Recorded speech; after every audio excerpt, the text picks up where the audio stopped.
Monday. Time to talk some football, fam. You know, I had a feeling this was going to happen at some point about the defense, but let me get right into it today.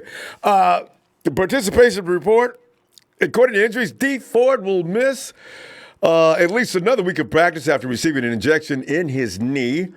Ford has missed the last three practices with knee tendonitis, as you know, and recently had a platelet-rich plasma injection to accelerate the healing. I think he just had that done.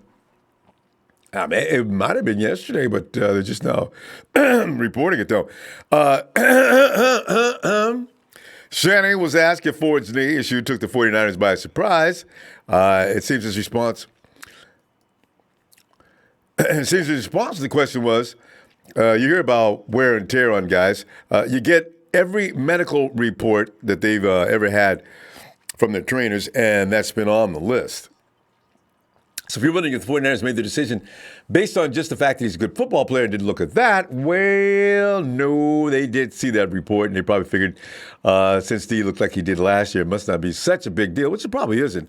We may be, you're going to overreact to that kind of thing right now because you think, oh, my God, what is this guy, man? He's supposed to be ready. And other injury news, of course, DeForest Buckner returned to practice after dealing with a mild toe strain. Good. Buckner, you knew he wouldn't be out long, though.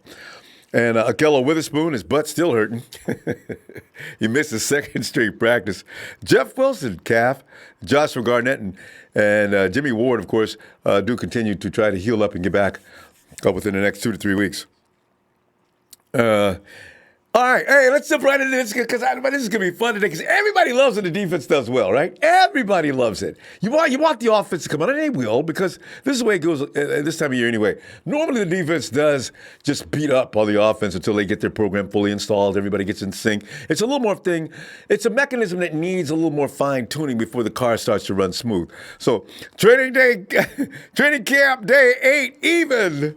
Without Dee Ford, defense dominates. Okay, I got to tell you, though, the character of the 2019 49ers is starting to emerge with some clarity. Now, even when the offense does get running at full throttle, could this team be more about the defense, even with an offensive football savant like Kyle Shanahan running the offense as well as head coaching?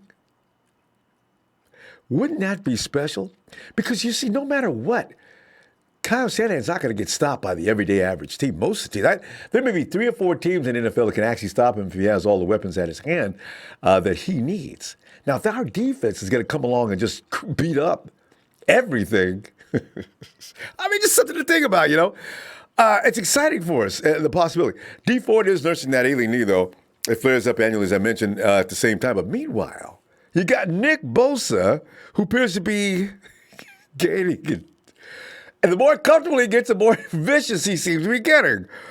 He will ensure that the Leo spot will be maintained while Dee Ford is out with the 40. Kwon Alexander was flexing today. Good. DJ Jones. Good. These are not names we've been hearing every day.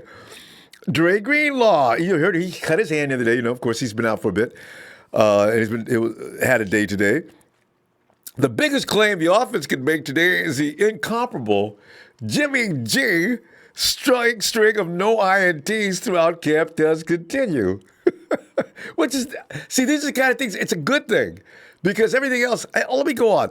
Defense does it again on the second play of team drills, I'm sorry. Kwon Alexander, who I just mentioned, came up aggressively to say the least and blew up Matty B at the line of scrimmage. D-line coach Chris Kosuric lost his mind celebrating on the sideline. This is what I like about Chris Kosuric. This is a guy that's going to inspire that defense beyond what they need. He's a knowledgeable guy, too. So he's going to make them crazy while also showing them how to do things. I love it. On the 6th play, Dre Greenlaw intercepted a C.J. Beathard thrown directly a pass to him and returned it for a touchdown. Don't say it. I know what you're thinking. Don't think those kind of thoughts. That's evil. 4 plays later, DJ Jones rampaged into the backfield and tore Tevin Coleman up. Chris Kosuric, meantime, grabbed Jones and gave him not only hugs, but kisses, too. Chris Castori is my kind of coach. I love Jimmy T, but man, this guy is killing me. As practice was coming to an end, Nick Bosa trashes an effort to block him by George Kittle.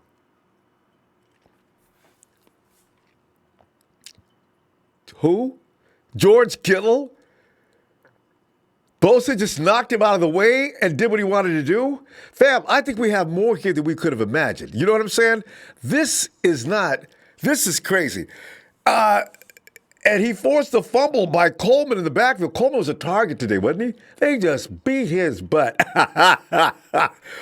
He forced the Coleman backfield a fumble. Emmanuel Mosley, he picks that up, that loose ball, and returns it for a touchdown. Chris Kasurik had to be contained and sedated. Oh, I love this defense. I came in the season saying, oh, come on offense, come on offense. I'm starting to, this defense is starting to develop a character and personality of its own. That domination has been a theme early in training camp, and Shanahan has even acknowledged the largely one-sided nature after today's session, as he had to. Shanahan said, quote, so far, I think the defense has definitely had the better side of that. I mean, they've been teeing off the front, and they've been much harder to block this year, unquote. Even without Ford and Buckner for part of camp, the defensive line has generated consistent pressure. And that's largely because the defensive line is the deepest position on the 49ers. And you know what? If there was any thought or guessing or speculation on that matter, yeah, it's that D line. That's an insanely personnel. I think all the way down from first string to third string, they can kill you. So who can? It's about, as I say, the deepest position on the 49ers who can bring potent power from players like Ronnie Blair, Sheldon Day off the bench. And the 49ers, like most teams, they're not overly blessed with offensive linemen. So these guys are going to have a field day. I mean, you know what? The 49ers got to work on the offensive line a little more next year. But hopefully this offensive line can be adequate enough and at least get plays off, because the 49ers are going to do everything out of play action anyway, which gives it actually is an advantage for the offense to be able to roll out of the pocket and let things develop. So that's going to have to be the place anyway. And Nick Bosa, let's give Nick Bosa's own report, right? Shanahan turned Mrs. Bosa's youngest baby boy's forced fumble a hell of a play. And it's not the first time Bosa's caught his attention during his impressive start to this training camp. Shanahan said of the boy wonder, he's been very effective with the reps he's gotten. He seems to me like he's out there a lot. I'm always looking down the field, so I don't notice the defensive linemen until they flash. I feel like he was out there every play Saturday. See, that just goes to show you Nicky B is like all over the places. He's got, probably a little bit of the thing about, well, I'm new here. I'm going to know my place for now, and hopefully I can, become a part of this team and see if I can help you guys or help us all get to the Super Bowl. Now it's about get out of my way. Hey, 49ers have been gradually increasing Bosa's practice snaps after he missed the majority of the offseason program with the hamstring injuries, And Shanahan said Bosa had 16 snaps in Sunday's practice, 4 more than he'd had in previous days. Let's go, Nicky B! And the Jimmy G completed 9 of 14 passes, even though everybody else was getting beat up. Jimmy was out there doing his thing, and most of those completions came, though, on shorter throws, as most teams are going to have to do this year against the 49ers. If you think you can stand back in that pocket, get a lot of time to throw downfield, and you're on another team, make sure that your insurance premiums are up to date, and also make sure there's an ambulance waiting outside. This defensive line will kill you. And if you're going to go short pass, this is going to be fun to watch. I can't wait till we can just to see what we got going there. On the third play of team drills, he threw a beautiful rainbow, well-placed 50-yard throw to Dante Pettis, who couldn't make the grab after he got behind safeties. He was sandwiched between Tavarius Moore and Kwaski T. G did, however, connect with Juice on a deep toss along the left sideline. Juice beat Malcolm Smith on the play.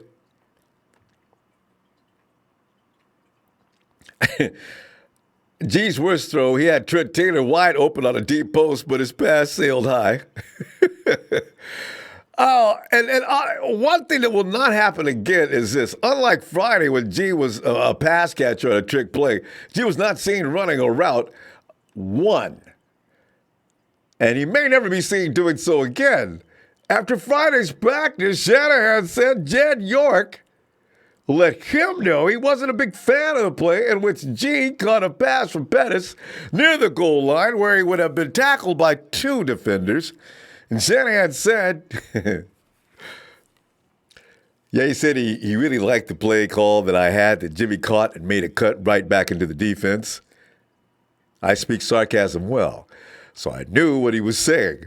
We're not going to run that play again.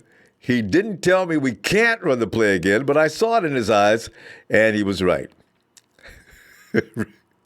Unquote. I mean, really, fam, what were they thinking? Anything could have went wrong in that. Jimmy could have cut and hurt his knee. Kyle, I am a little shocked at your judgment call on that myself. Was that... The word stupid comes to mind, too. Anyway, it's over. Don't do it again. Okay.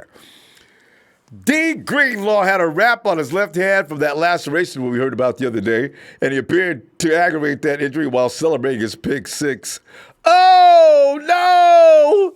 However, he stayed in practice and continued to make plays in his bid to earn a starting role as a strong side linebacker. Dee Greenlaw also quickly diagnosed a screen pass to Raheem Mostert and made a stop at the line of scrimmage before he broke up a Garoppolo pass intended for George Kittle. George Kittle owns what linebacker?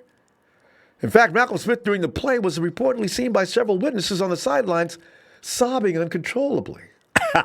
Claiming he got something in his eye. And because Malcolm Smith is he's seeing his time with the 49ers gradually turn to nothingness. I've not heard a lot about Elijah Lee this particular training camp either. Strange, huh? And also Sheldon Day batted a G pass, and David Mayo, there's another linebacker we don't hear a lot about, nearly intercepted. And by the way, Deebo Samuel, who has been quiet early on in camp, caught 3 passes in this 10-day stretch. DJ has, that's the good thing. He's got to stay involved.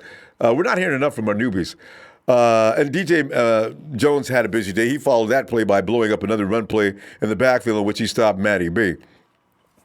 But as I say, these things are normal, what you're going to see in the beginning of camp anyway, because although if this goes on for another couple of weeks, you're going to know that the offense is stalling and taking a little time to get installed. But it's Kyle Shanahan's offense, so it is going to be a little complicated.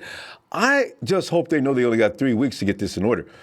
Hey, Rocket Center Tyson Chandler, 18-year NBA veteran. Did you know that he's a 49er fan? Is that cool or what? I had no idea.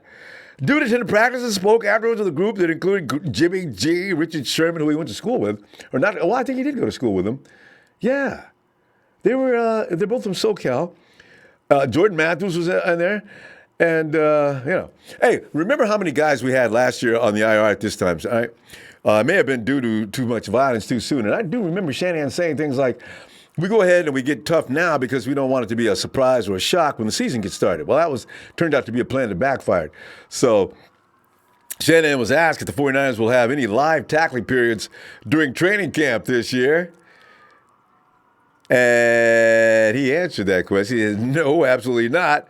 He said the risk of injury is too high to have live tackling. Kyle, duh. I mean, everybody was worried about that last year, and what we worried about took place. So, woo! Say, shout out to Jorge and Chloe. Whoop, got a little noise going on here, guys. Should we kill the mics here? I hate when they...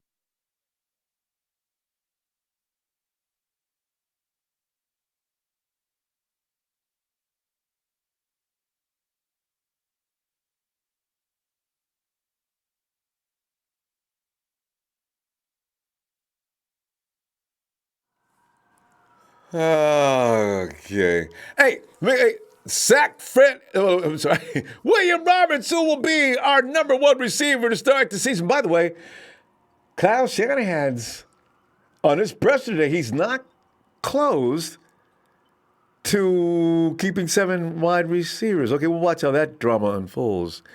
Ray Jr. Dude, Nick Bosa does Nick Bosa make all the haters a believer now? Well, if he has it, he will soon. My God, Bosa's a man on fire right now.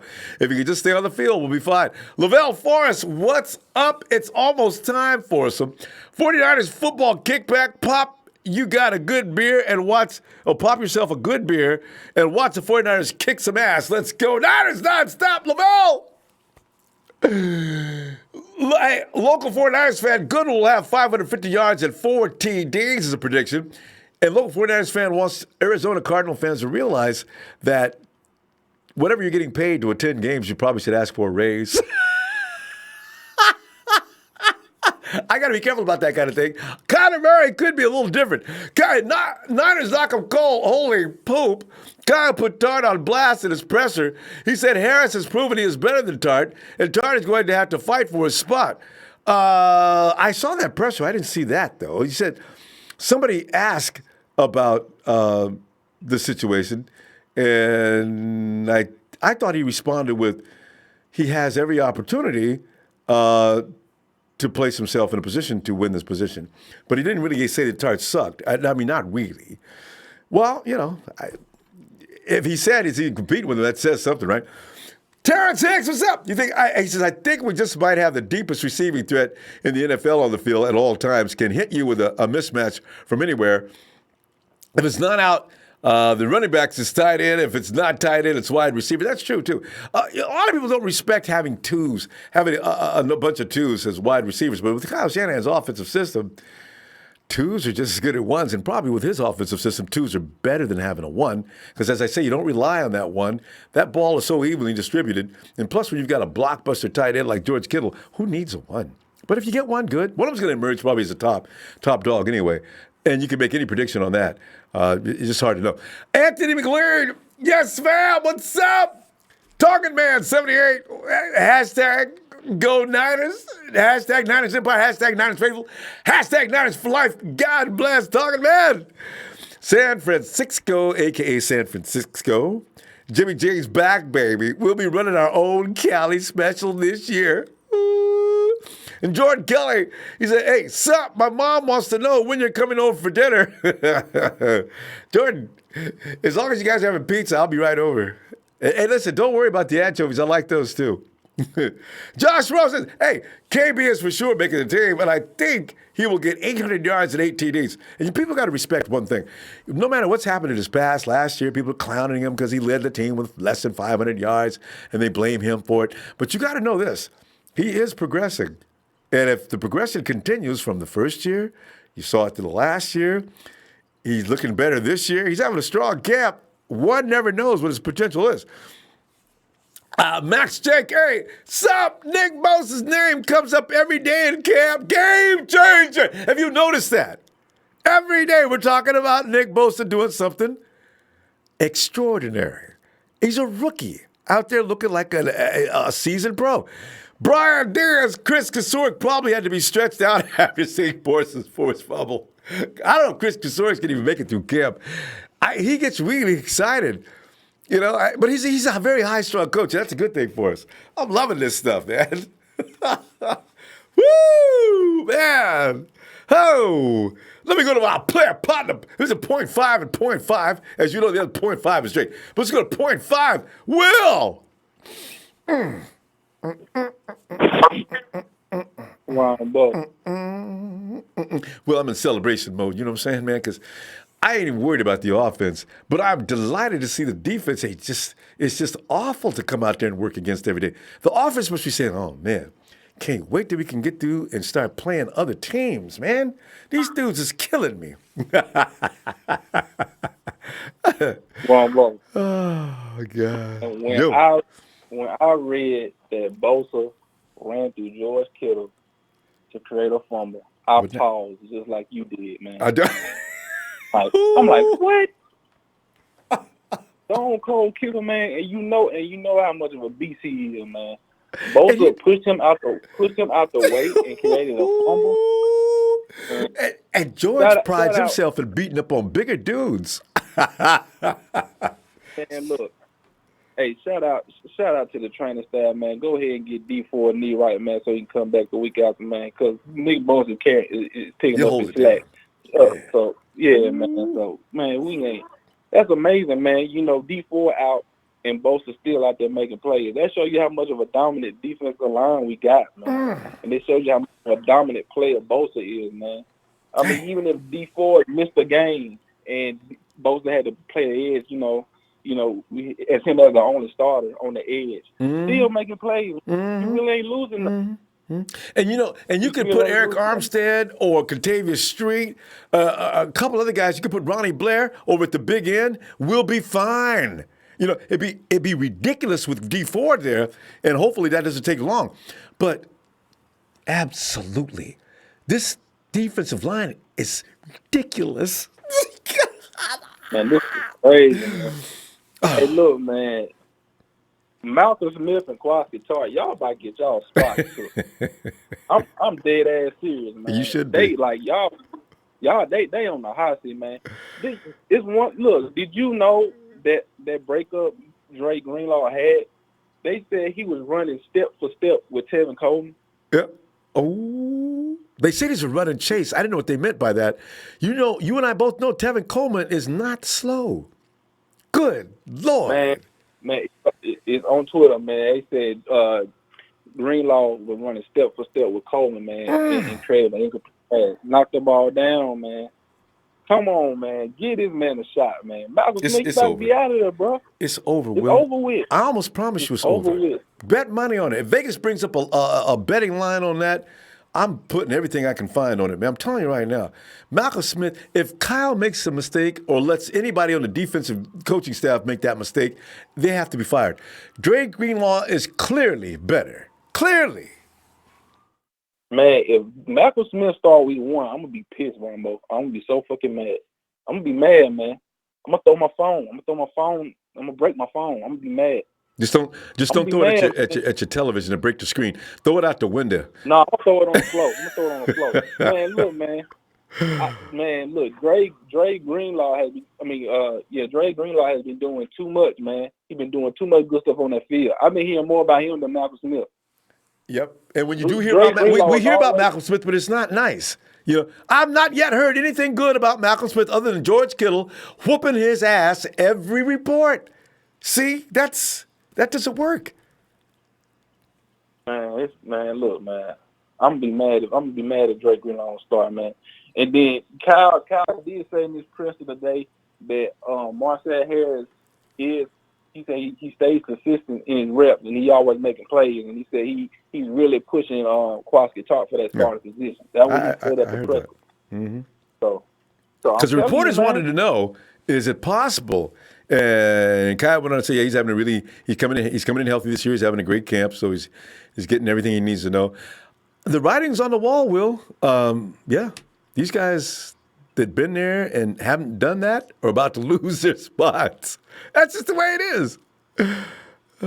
Man, I'm just so mad. 6 days away till we see this new product we got, man. It's only 6 days, man. And Jimmy G looking good, man. Like the rust is off Jimmy G. Jimmy G doing his thing now. Yeah.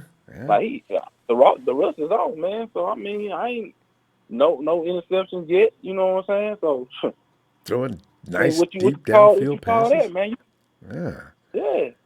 So I mean, it's all good with us, man. We just ready to just put all this on the field, get some sorry ass cowgirls, man. So.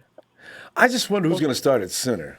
Ben Garland, I don't know if, Mike Person, you got Weston Richburg. He's not coming back, Will. Not until God knows when. So hopefully we do have. I hope Garland can be as tough as he seems to be. Kyle says he's had him in Atlanta, and he did a pretty good job. So. I believe it's gonna be Ben Garland, man. Because I believe they want to keep Person at the right guard. So it's probably gonna be Ben Garland. Well, he better tighten his ass up. He better not fuck around and get my boy sacked this preseason, man. So I really want the first team offense and the first team defense, have a good series before they get out the game. You know how they go in the first preseason game. They play a series and they out. I just want them to do good on both sides, man, so they can just give the world a little recipe of what we got cooking coming week 1. So, but you don't want to give him too much. Yeah, I don't want any not too much. OC give him time to work on anything. When the time comes, it's too late. I'm looking forward to this.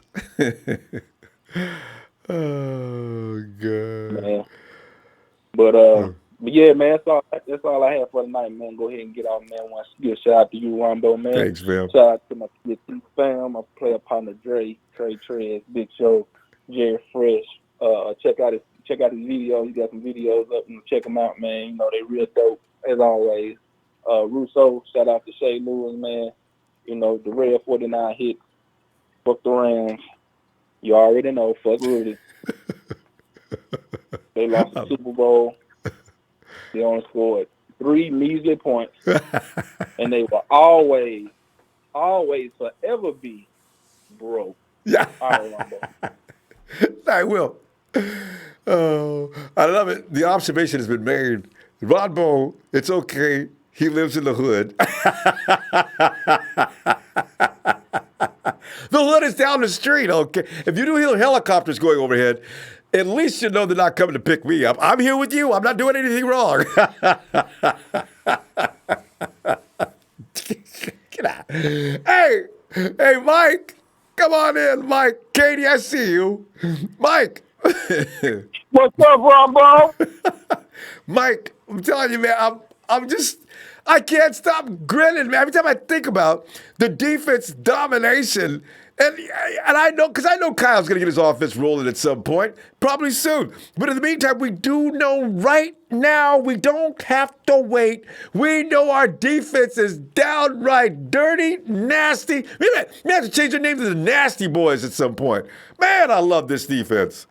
Just everybody, first string, second string, third, it doesn't matter. They'll all beat you up. Yes. Who? That's what I'm waiting to see Saturday.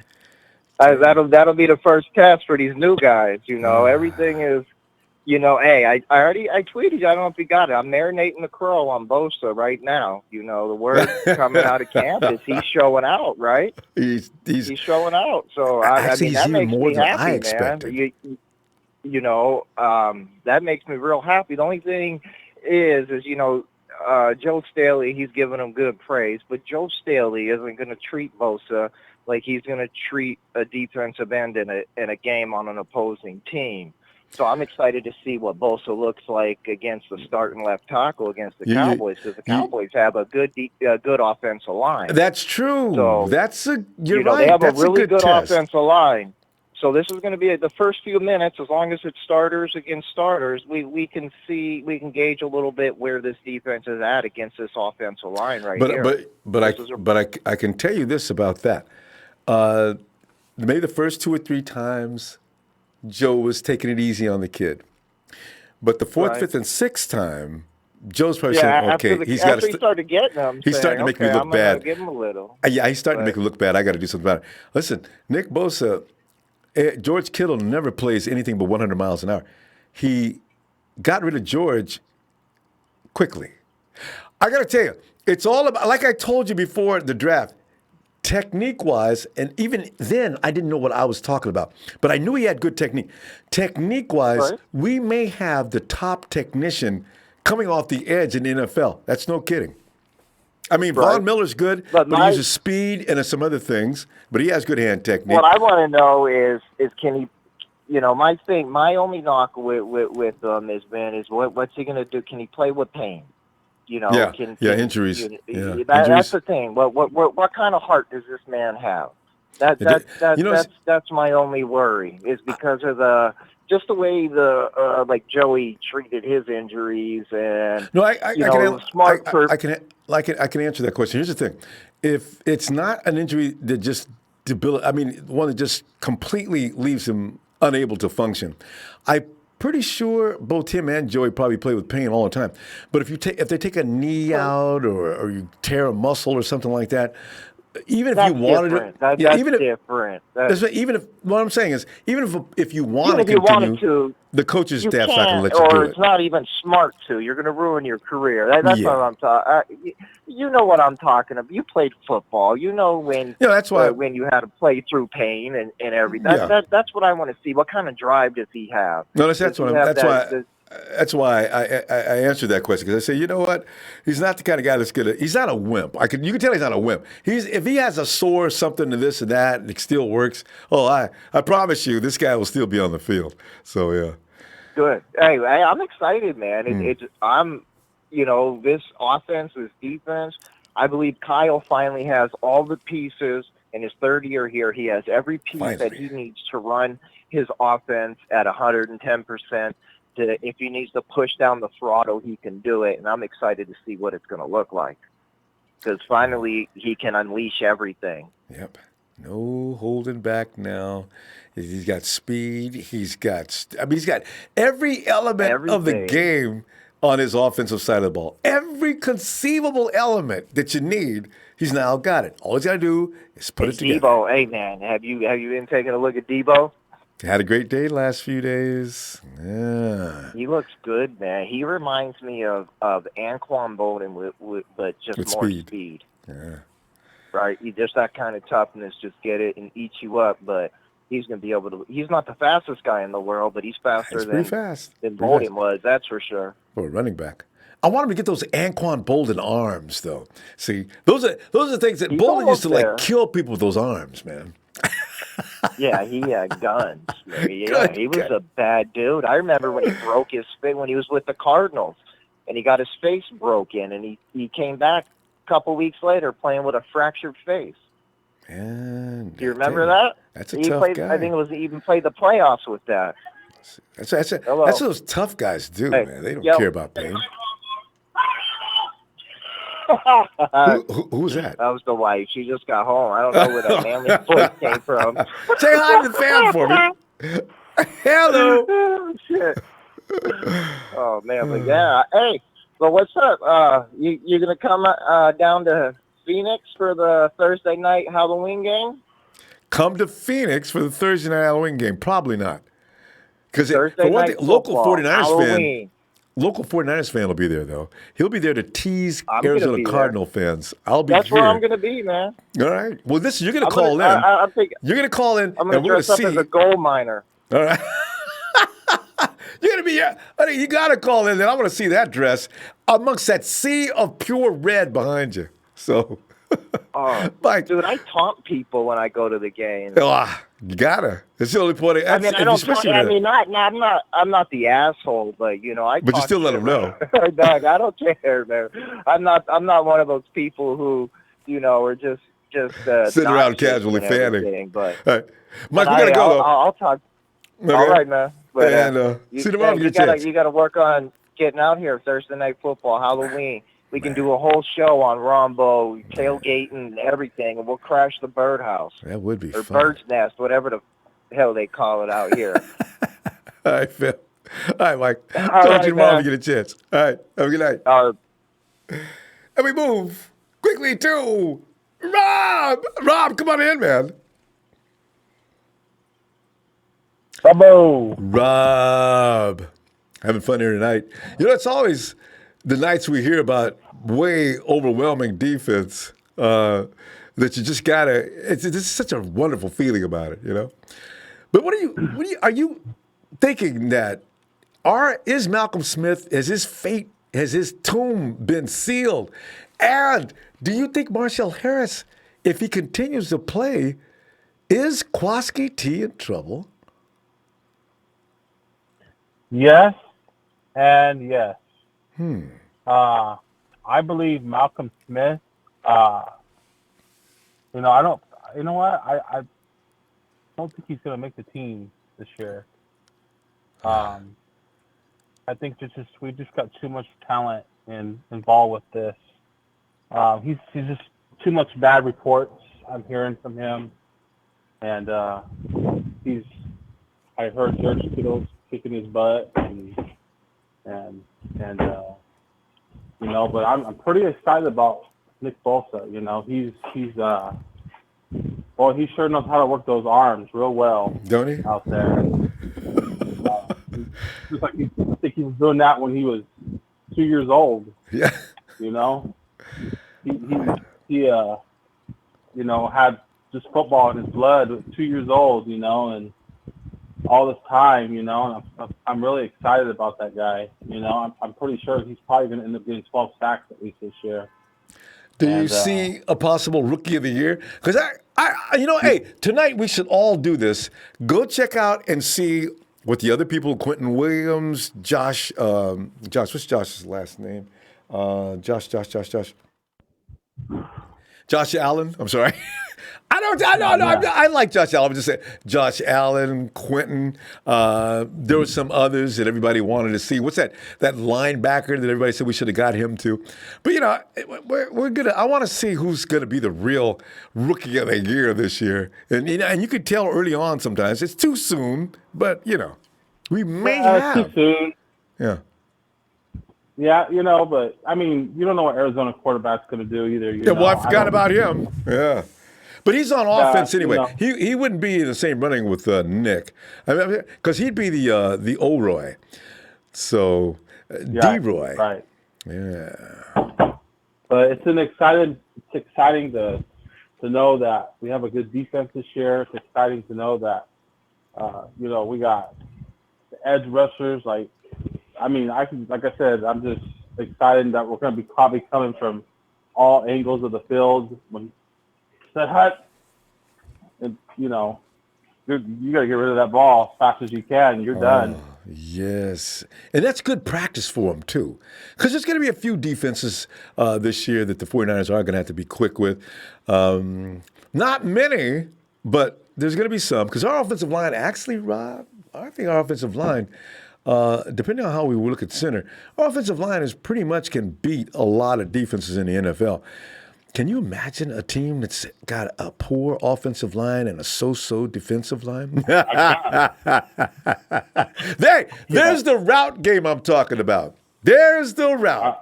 Because if you're not going to stop the 49ers, you're certainly not going to stop the 49ers defensive line for sure. Now you're going to keep the offense on the field all day, and they're going to go nuts. It just starts with the defensive line. And when you have a defensive line like that, I mean, sky's the limit with interceptions and fumbles. And I mean, Jimmy G's going to have so many opportunities for turnovers to get back in the end zone again, over and over and over. And it all starts up in front with the D-line. And, boy, we got a solid D-line. And, I'm pretty sure Buckner, he's going to really enjoy himself this year as well. Who are you going to double team? Which one are you going to double team? I can't imagine. God, there is. You can't double team Bosa, and he's liable to beat your double team anyway, because I've seen him do that in college tapes, and it beat pretty badly. You're gonna double team. You can't double team from the left side, the right side. You've got to double team. If you're going to double team, it's useless on the other side. I really don't think there's any double teaming going on this year with the 49ers defensive front. Everybody's responsible so they can be blamed after the game for whatever happens. Who's my guy? Your guy is Dee Ford. Oh, God, yes, thank you. Anybody but that Nick Bosa kid. Gosh. Oh, you've got Bosa. You're going to deal with D-Buck. You can do it. Oh, my God. Coach, can I get any help? I'm on tight ends. So, I'm looking forward to this. Just hit Russell Wilson for me this year. Just hit Russell Wilson. Well, just hit him, because he's a fast quarterback, but somebody needs to smack him and put him out of his misery right in the beginning when we play Seattle. Wouldn't that be funny? We got Russell Wilson's taken some incredible hits, though. I got to give him credit for being able to endure some of the punishment he has. He's like a boxer. He can just take haymakers and shots to the midsection. I mean, the guy gets beat up, and he keeps on getting up. And he'll get up from a play like that, and he beats you. He's like, who was that? The wrestler that one used to always get killed and end up winning the blonde that girls like so much. HBK. Remember him? Oh, yeah. HBK would get slaughtered for the first 10, 15 minutes of fight and somehow suddenly wake up, do some kind of a move on a guy, drop him to the floor, jump off the turnbuckle and into his, no. And then he put the chin music. And boom, he wins. I said, how did he do that? So the 49ers. That's Wilson real well. That's Russ, the HBK. That's a new name, HBK. Hey, Rob, we got to go. My producer ran out of time. Hey, look for you tomorrow, though, if you get some time. All right? Okay. All right. See you tomorrow. All right. Have a good night. Bye. Oh, God. And, hey, Jeremy. Hey, so Jeremy, thanks, fam. How's the running backs look? I got both Coleman and Breda. Yeah? That's it. And it looks like that's probably going to be it, too, because I don't know that Jack McKinnon's probably going to be on the IR, I would guess, or the pup, one or the other. So it's going to be Jack. And this is why Kyle says I'm not cutting any of my running backs, guys. So, and then Jeremy also says, #YangGang. Yeah, #Autos for Yang. Go 49ers. #Go Cowboys. I'm not sure who that is. All right. Look, hey, Phil. Hey, Ronbo. Phil. Hey, Phil, no, you said you were going to make it today. You're going to make it out there next week. Am I right? Yeah, I'm going to make it out next week. Things to do today. Yeah, real life gets in the way. Well, no, I know. But football. Somehow you always got to maneuver your time, so you definitely get some time in there for football. But man, I tell you, again, the defense reasserted themselves today, Phil. I know. Yeah. But you know what?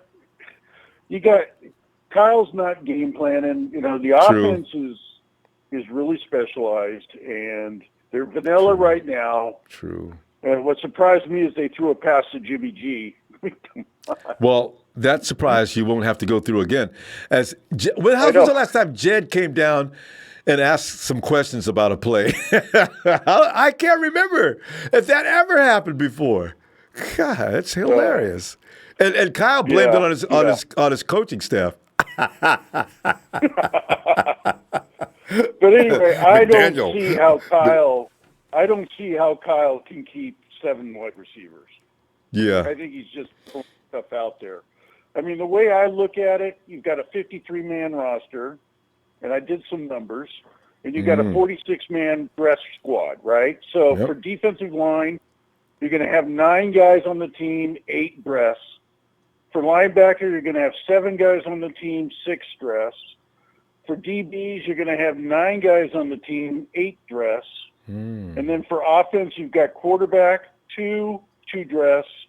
For running back, you're going to have 5, 4 dress. For wide receiver, you're going to have 6, 5 dress. Tight end, you're going to have 3 dress. And offensive line, you're going to have 9 on the squad, but 7 dress during games. And then you've got a kicker, a punter, and a long snapper. And that's your That's roster. 53? Yep. Uh-oh. And then 46 dress. But here's the thing. At the defensive line, right? So you got Bosa, Ford, Buckner, Armstead, Thomas, Blair, Day, DJ Jones, Street, and Taylor. And the way I look at it, you've got Taylor, DJ Jones, and Day, and one of those guys is going to get cut. Ooh, wow. Man. So between those 3, it probably is, huh? Yeah. So, and then linebacker, I've got Alexander, Warner, Greenlaw, Lee, Smith, Mayo, and Nzecheka. Oh, and Ziocha. And mainly because linebackers are the core for your special teams. You got to have that many linebackers, and Alexander's not going to play special teams because of his knee. Yeah, well, he wouldn't anyway. I don't see Fred Warner playing special teams. But, no, Smith and Lee and Greenlaw and Mayo. Mayo's really good at special teams. Yeah, those guys are going to. Yeah, they're going to be on there. And then I've got for DB, I've got Sherm, Ward, Tart, Verrett, K1, Witherspoon, Moore, DJ Reed, and Harris. And I've got the cuts being Colbert, Maben, and Exum. Colbert. Yeah, that's good. Oh, Colbert. You did say Colbert. I just realized. Yeah, Colbert's going to get cut. You could be, because Tavarius Moore, you read about him a lot. He was in on some plays today. In fact, he's one of the reasons why Andre wasn't able to pull in that play. Yeah, I think they're going to take Moore over Colbert. They're going to think he's got more upside, unless Adrian shows up all of a sudden in the games or something. But you're right, he's not asserting himself. And you got Ward, too. But if Ward can't play, then maybe Colbert makes it. But I think Jimmy's got more flexibility, if he's healthy. Yeah. He's a better player. Yeah. Now moving over to the offense. The wide receiver, I got Pettis, Samuel, Grissom, Hurd, Taylor, and then I've got one spot for Bourne, James, and Matthews. There is the question, because those guys you just mentioned who are going to make the team, there is no question about them making the team. So you're right. One of those guys is going to make the team, so that's going to be a challenge. Now, for offensive line, I got Staley, Tomlinson, Pearson, Richburg, McGlinchey, Garnett, Coleman, and Garland. And School's going to be moved to the practice squad. Probably, right? Yeah, I think they got Garland just because Richburg. Well, yeah. But you can't cut Richburg because of his cap situation. Richburg and McKinnon, you can't. I mean, guys, get it out of your head, because you cannot get rid of these guys because of their salary. Yeah, and you wouldn't want to anyway, because first of all, you still need to know what can Jerick McKinnon offer this team, and Richburg is actually the most talented when he's on the field. So you need to give him a chance to heal up. I just wonder when. And the reason you can keep 5 running backs instead of 4, which most teams keep 4, is because of Mostert. He plays a lot of special teams. Yeah. So he takes the spot of, say, a DB that would normally play gunner. And so you can keep, you've got Jusek, you've got fullback, you've got Coleman, Breida, Mostert, and McKinnon. Yeah. At running back. Everybody forgets about Juice. As in that group. Yeah, and he's one of the running backs, so you got to count him. In tight end, I have Kittle, Smith, Dwelly. And I think Yuselic, you don't have to make a decision on until week 5, so you're going to keep him because you can put him on the PUP list and just leave him hanging, and then make a decision after week 5. Mm-hmm. I'm pretty sure he'll be on the IR, because I got to tell you something, Phil. Somebody made a joke about Dwelly, and I considered it a joke, because last week somebody said something about Dwelly looking good, and I read an article. They're still saying Dwelly looks very good. And as you know, Grant Cohn thinks Dwelly is the greatest thing since Gronk. So I says, okay. Matt Burrows also said he would look good. So, ooh. Plus Nobody said anything about Tololo, are they? That's because I think Tololo's gone because you got to pay him a veteran salary. Versus Dwelly, you're paying him rookie salary. Well, Phil, and if Dwelly's the same, you're going to have to make a decision there. But I think that's the team. I think really it comes down to one choice between Bourne, James, and Matthews, and who you're going to cut on the defensive line between Taylor, DJ Jones, and Day. Other than that, I think the team's already decided. Wow. Phil, I have thanks for that. Thanks for TJ Beathard going. Yeah, well, that goes without saying. Hey, Phil, we got to go. Good stuff. All right. That pain and destroying hope for some people. If anything else that I'm missing here, chime in. We'll see. But I think the team is pretty much set, but starters are obviously. So. All right, Phil. We're out of time. All right, Ronbo. I'll look for you tomorrow. Okay. All right. Later. Phil's he's absolutely, he broke that down. It's hard to see around that, isn't it? That's pretty much true. It really is. Get drunk! Oh. And Curtis, he said, one of the wide receivers needs a fake an injury so we can stash him on the IR. He says, I'm kidding, but not really kidding. And you know something? If Richie James, if versatility has anything to do with it, both Bourne and Matthews have to go. Oh, it's that time. It's Sunday and time for service. Rev! Ronbo! Rev. Well, Rev, you pretty much have your sermon already prepared. I need not say anything for a man who knows all anyway. So, Rev, without any further ado, please commence the service. Well. Let me start it off. Shout out to my family worldwide. That red and gold. Beautiful, beautiful colors. Wear it 24/7, 365. Pajamas and everything. Shout out. Pajamas, T-shirts, socks, you name it. Rep it. Shout out to you, Ronbo. Thanks, man.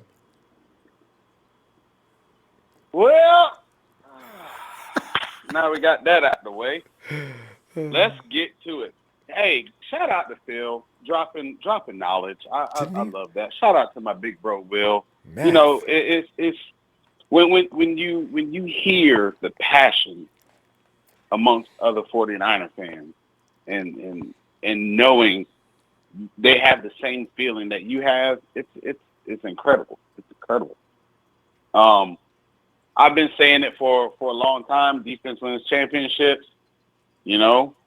This defense is nasty. This defense is hungry. So, without further ado, my family, y'all know where I'm going with this one. We're going to the Book of Champions. It's Sunday. We're going to the Book of Champions. We're gonna go to the Book of Walsh. We're gonna go to the Book of Walsh. And as we all know, as 49er faithful, this is the man, the GOAT, the legend. He says, do begin planning for your next serious encounter. The smallest steps planned. Make your move forward on the road to recovery. Focus on the fix. Well, I can definitely say that John Lynch focused on the fix all right, because he has a dog, a beast, a monster in number 97. I had my doubts about him. I will admit that. It was like, he didn't play his last year at Ohio State, injury prone, blase. But after reading reports, watching videos, this kid is a problem. He is a problem. He is a well-oiled machine. He's like that beast we got in the cage, and we just let the lock go and just let him have at it. And stand out the way. Stay out the way. Stay out the way. Like I respected Alden Smith when he came in as a rookie. He did some things, but I think Bosa is going to outdo him as far as rookie status. As far as rookie status. Wow. I have a belief in it. If he can stay healthy, I think this kid, he can get 15 plus sacks by himself as a rookie. I believe it, because it's our defensive line. We had a caller earlier. Who the world you going to double team? Who? Think about it. Who? We are coming at you at all angles. Bosa, by far, the start of this season, come week 1 against the Tampa Bay Buccaneers, he's going to be a focal on that defense. You can double team him all you want to. Then you got to worry about everybody else that's going to come after you. And that's too I really much. think I really think Saleh, even though, I talked mad-ish about him, I couldn't stand him. He pissed me off at times. He pissed a lot of us off. But I really think now he just, like a gut punch. It's like, look, we got the pieces. Let's go out and do it. And to see the battling and everything in practice. JG10 out there throwing needles, ducats, and dimes right now. The man don't even look like he got rust on him. This team is poised and focused. Poised and focused. Pick your poison. Pick your poison. I'm throwing it out there. I want 10 wins this year. Y'all know me. I say it all the time. Give me 10 wins this year, division chance. 10 wins, division chance. And I'm claiming that. 10 wins, division chance. Because there's no reason why this team can't get that high. You see what I'm saying? We are focused. We are ready. We are poised. Yo, like, come on now. That whole defense scares me right now. I'm just going to throw it out there. Our defense scares me for the fact of every single position. There is a beast coming after you. Somebody's coming after you. It's only going to make the secondary play harder and play stronger. Because they probably going to be like, damn, can we at least get an interception? Y'all getting all the sacks. But, hey, they did their job. But pain and punishment is coming week 1. But, family, this is by far a great week. We about to get some 49er football on Saturday. I'm going to be with my 49er people. Yo, rep your colors all week long. Get it hyped. Get it pumped. You know what I'm saying? Fuck the Cowgirls. That's how I feel. We coming at you. It's preseason football. I don't care. Pain and punishment. We about to see it all.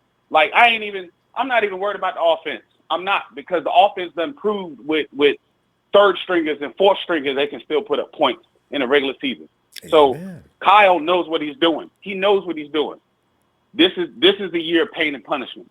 You know what? I'm about to go get a New Jersey. It's going to say pain and punishment on the back. Pain and punishment 49. That's how it's going to be this year. Hashtag it, pain and punishment. Because that's what these 49ers are about right now. I ain't going to hold you up, Ronbo. Hey, everybody be safe, be cool. And, you know what I'm saying? Let's do it. And one little quick thing with all this madness going on in the world, let's just keep peace and love amongst each other, man. Oh, like this craziness that's going on. Yes. Hey, just thoughts and prayers to everybody out there in Texas. You know what I'm saying? Just, let's just keep the love and the peace going, man. Like, stop this craziness. Stop this craziness. Please. But, hey, y'all be safe, be cool. I love y'all. Ronbo, thank you for the platform. Hey, y'all know how I do it. In order to be the man, you got to beat the man. Beat the man. Woo! Thanks, I'll holler at you. Looking forward to you tomorrow night. All right, Rev. Oh, no doubt. I'll holler. Peace. Hey, good night, Rev. And the Rev has just left the building, went outside and jumped in his Cadillac. And Jeremy says, hey, and Jeremy, good observation. I didn't catch that. But did he leave out? Did Phil leave out Goodwin? I don't know who he said. Is he saying Goodwin is getting cut? I'm not sure who he included. I thought I heard Goodwin's name. Maybe I didn't. I don't know who else's name it would be. We're going to confirm. Hey, let's get a confirmation on that tomorrow. All right. Hey, James. What's up, Ronbo? How you doing, man? James doing all right. It's like the Rev just got through saying, I'm not worried about the offense. I know they'll be fine. That's what they do. That's what Kyle Shanahan is. It's always been about the defense and can they measure up. And apparently the defense, if they were way behind the offense, they've pulled up and they're running neck and neck with them at the moment. That's ridiculous how good that defense could potentially be. And James, Lord have mercy if Jason Verrett rounds into Jason Verrett Pro Bowl form. I dare to argue with anybody on the planet about the potential efficiency of that defense if that happens. Ooh, but James, the good news on the day is, and I know you were laughing, is Malcolm Smith watching Dre Greenlaw hold a clinic on how you play the Sam linebacker. I always think about you when that happens. I tell you, it's like I said, when I first looked at the tape on Greenlaw, it blew me away, the strengths that he had as a Sam linebacker, and then coming from a hybrid safety, converted to a Sam linebacker. Oh, that's such a and plus. He's just got phenomenal coverage skills, and people can take what they see and have their own perception about what they see and their own points of view of what they've seen. But so far, Greenlaw in practice has not given up any plays. I mean, it's like he's taken away the routes from receivers and running backs. Hey, running step with Tevin Coleman. Who does that? That's exactly right. And then James Jones from the NFL Network had said, let me tell you something. He said the 49ers were, they could score points last year, and then they didn't even have Jerick McKinnon, but the addition of Tevin Coleman with Jerick McKinnon, he said that when he played for the Packers, that when they drafted A.J. Hawk is the same year that the Falcons went to the Super Bowl, and they had drafted Tevin Coleman, and A.J. Hawk was coming off of the field saying he had no idea that guy was that fast, and they were like, "Oh, we didn't tell you he ran a 4.3 in the combine," because he was smoking them. Yeah. And so, now it's just when teams practice well, that's the main ingredient to putting it on the field and evolving it onto the field and just dominating over teams. Listen, we've been the laughingstock basically of the league for a few years now because of bad football play. But now, by the powers that be, we've got the right coach, the right players, and their mindset is, listen, how many teams in the NFL right now have got a defensive line with 5 first-rounders on it? Okay, that was 5 first-rounders that could play on that defensive line, the starting 4, and then 1 that could be in the rotation. So, and then you add pieces like great linebackers with skill set positions to be like an extra plus in your defense, and then you have this young upcoming secondary that's anchored by a league veteran, possible Hall of Famer one day, and Sherman, and then the addition of Barrett. First ballot. Yeah. Oh, yeah. And I tell you one thing I do believe. I believe right now what they're seeing in Marcel Harris and Tavarius Moore, I believe they were already saying last year that if these rookies continue to show us what they're showing us, we're not going to turn the page back from them, regardless of who we've got in the building right now, because they're young, they're very good players. When's the last time we've seen a cornerback or a defensive back take a ball away in the field against a receiver? We've seen Tavarius Moore do that against the Chicago Bears last year. So, I mean, it's some great upside in them, and now would be a time to say we're going to take a chance and we're going to go with this younger regime on the back end, because why? The front end is so talented that you could take a chance with them, and you still got Sherman and possibly Barrett in front of them. You understand? That's one thing. I was listening to Phil, and big shout out to Phil doing the numbers and the crunching and things that make sense. And that right there, what I just spoke of, it really makes a whole lot of sense, because Tart is coming up for a contract at the end of this season. And then Adrian Colbert, I don't know. Between him and Antoine Exum, I don't know who they would keep.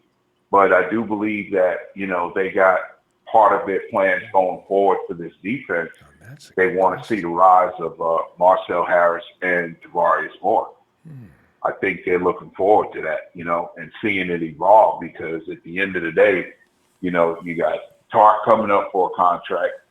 Him and Exum are basically only on 1-year deals. If you ask me, I would see them actually keeping Exum and letting maybe Tark and even Colbert. I think we don't know what to make of Keller Witherspoon at this point with the pop back there, and something in his rear end up there in his calf or whatever. So, it's just, and I do believe, once again, I've said this before, I think they've got they're taking a real good look at that young DB we got, Emmanuel Mosley, because I'm telling you, for those I'm a huge fan.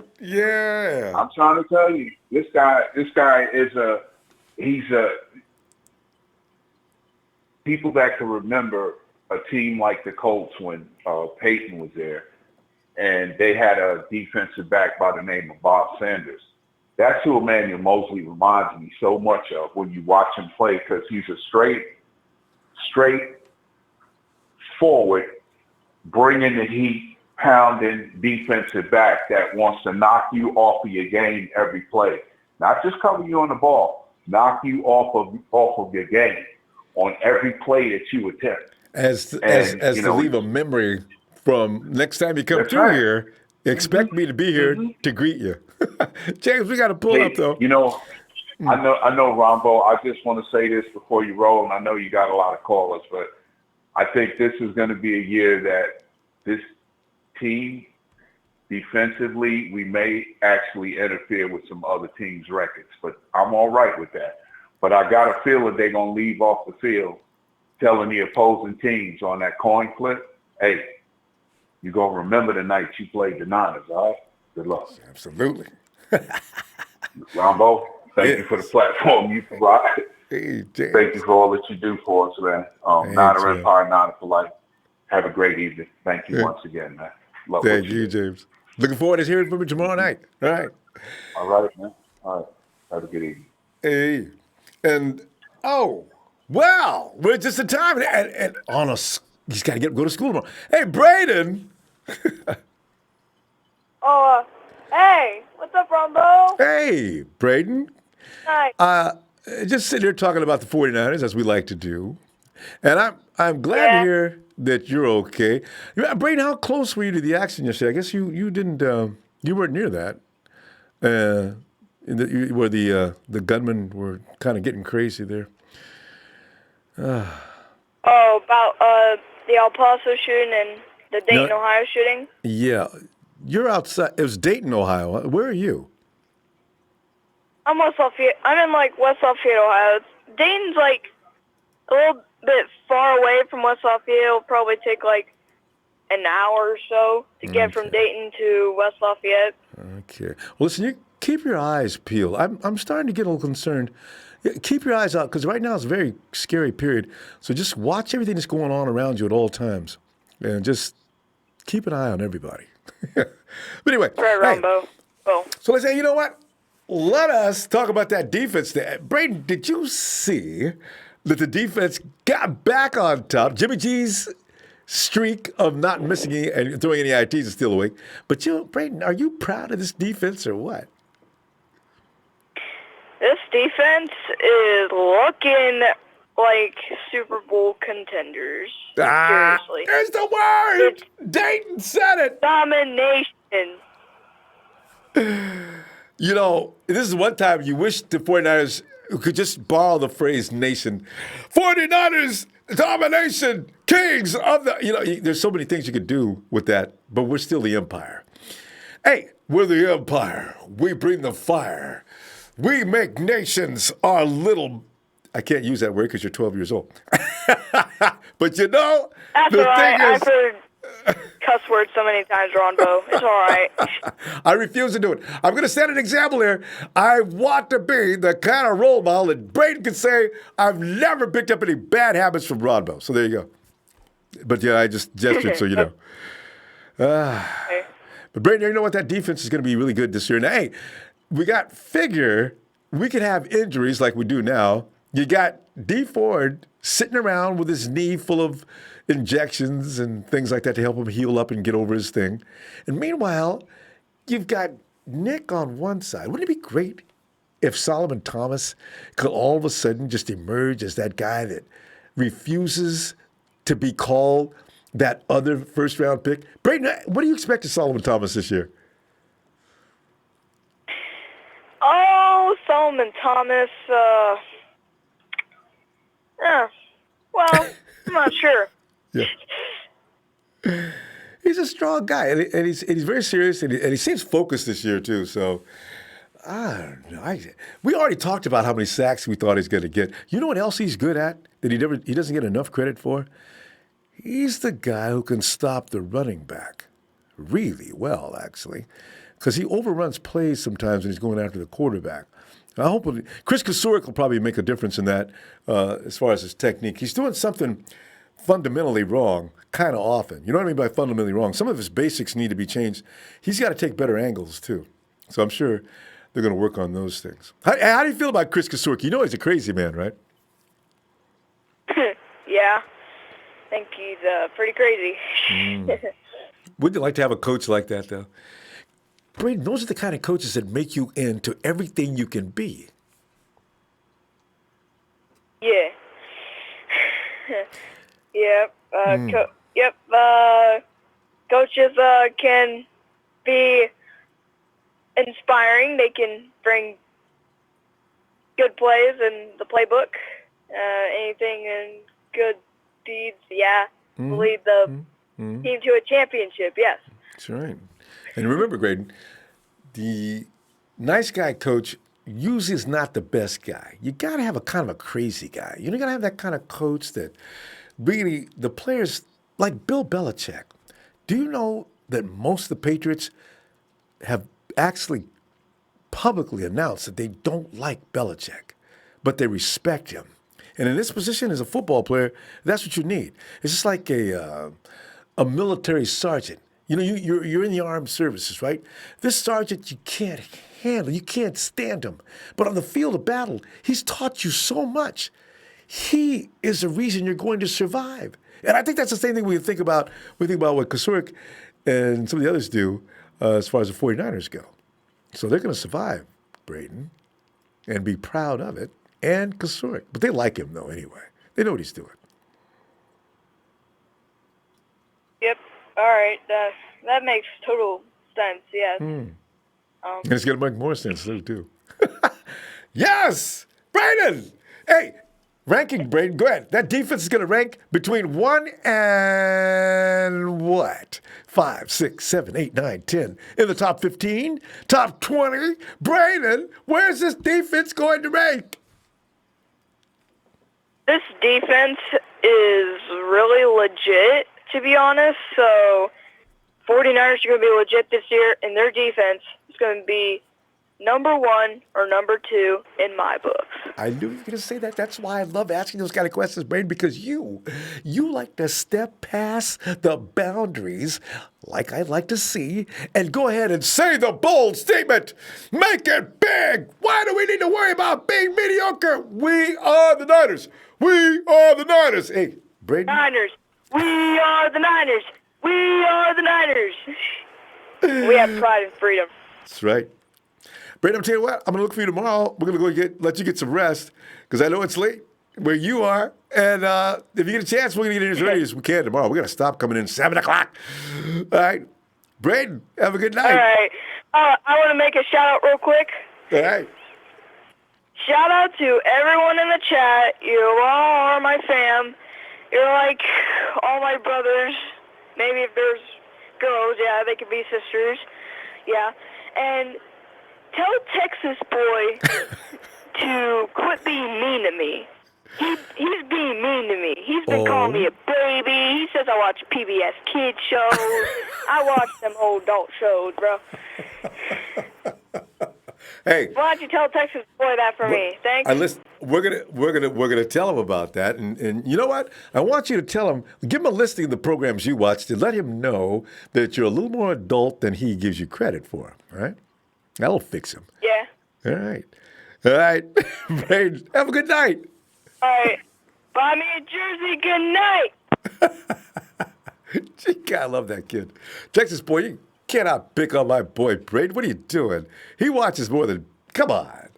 Hey, and the big show. Let's see where we start. Is that big show right here? Yeah. There are a few Rams fans in this chat whom at least should be courteous enough to hit that like and subscribe. How many points do they score, Ronbo? Wait, let me count. Let me think about that for a minute. Ooh, too many.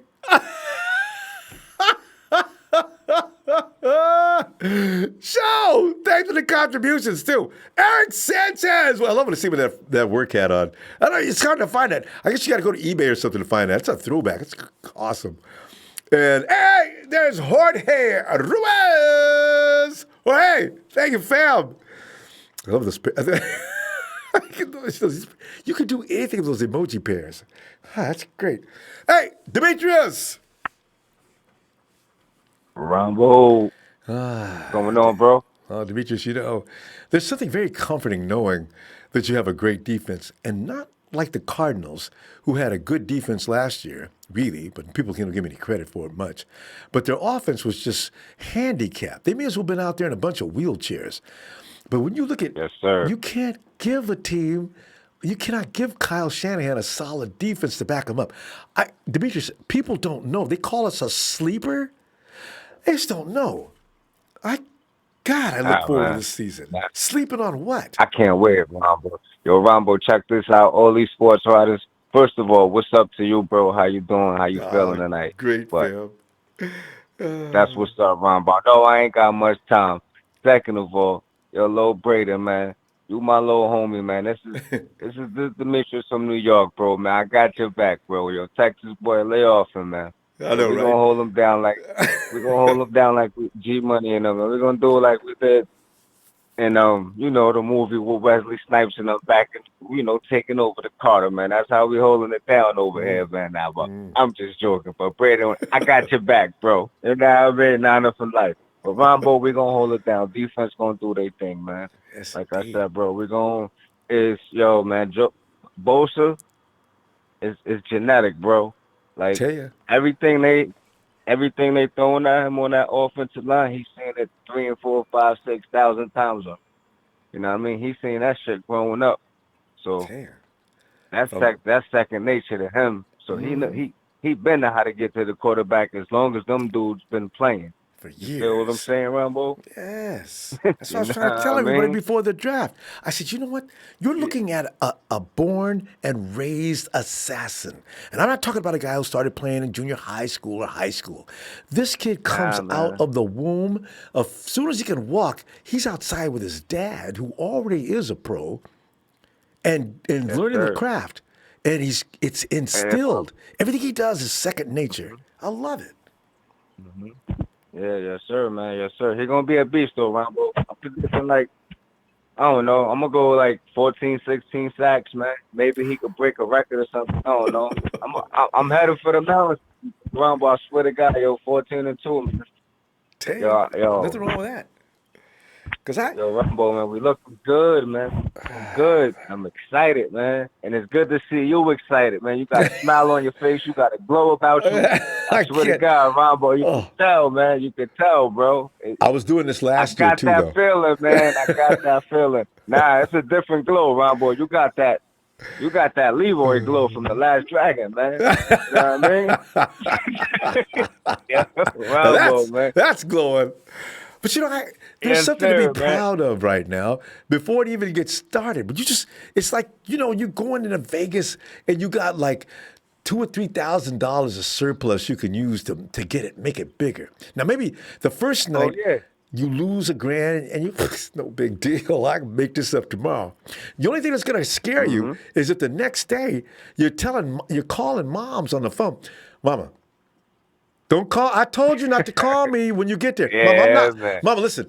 I just want you to know that I'm going to go out here and risk a little bit more, but I need some bus money. Just keep it standby. We're not going to be there. But, no need to call mama. This is going to be it, Demetrius. Yes.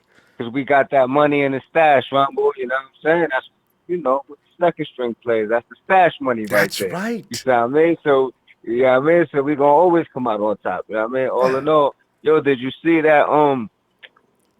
Man, I'm lost for words right now, Ronbo. I just burnt it down right now. I'm kind of lost for words right now. You know what I mean? But this Ronald Blair interview. Did you see his interview?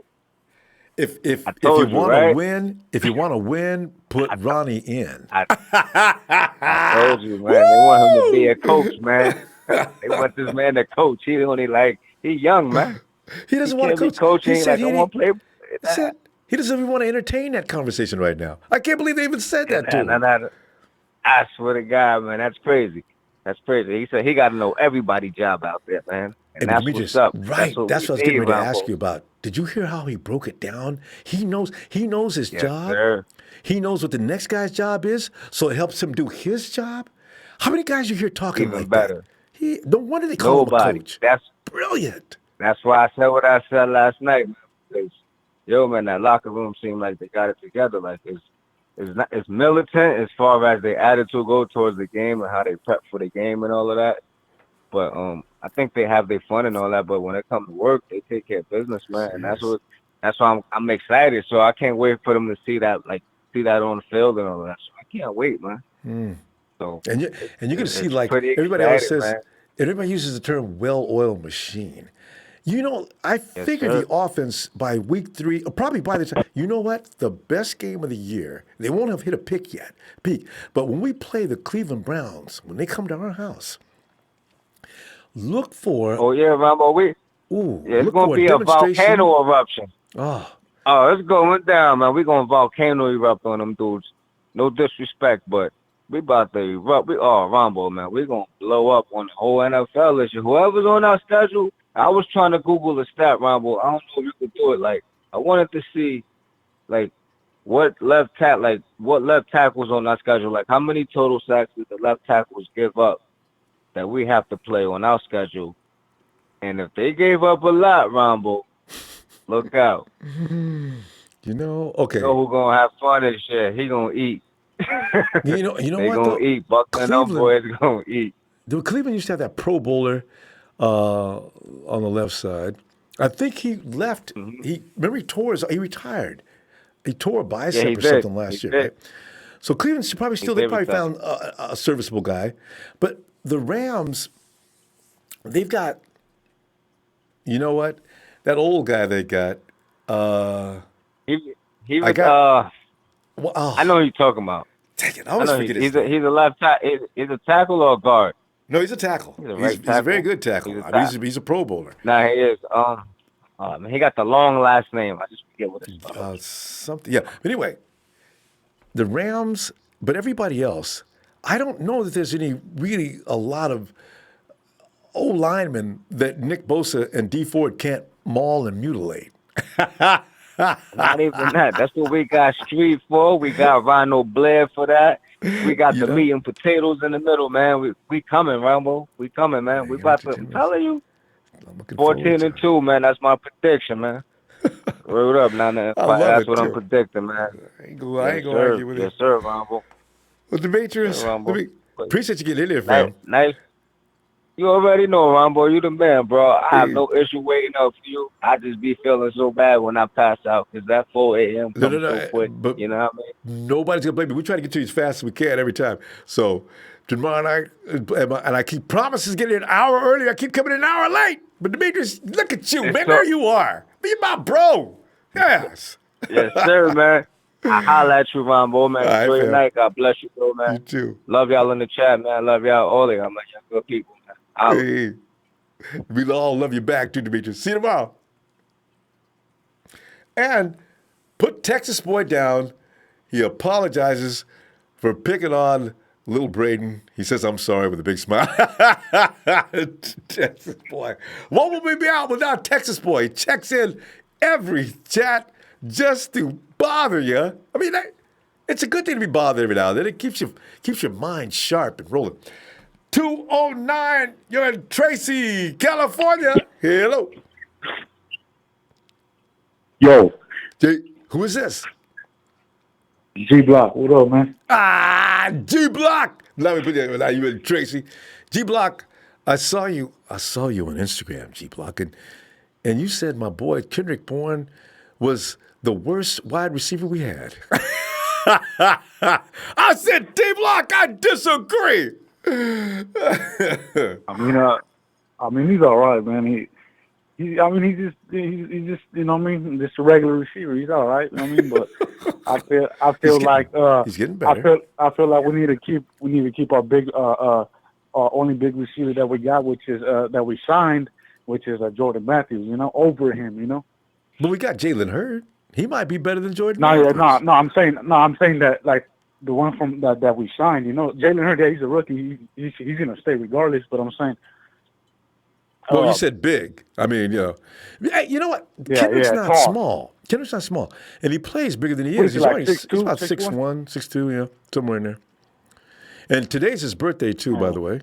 I've seen that. So G Block, you should say happy birthday, and say Kendrick, I was just kidding. G Block,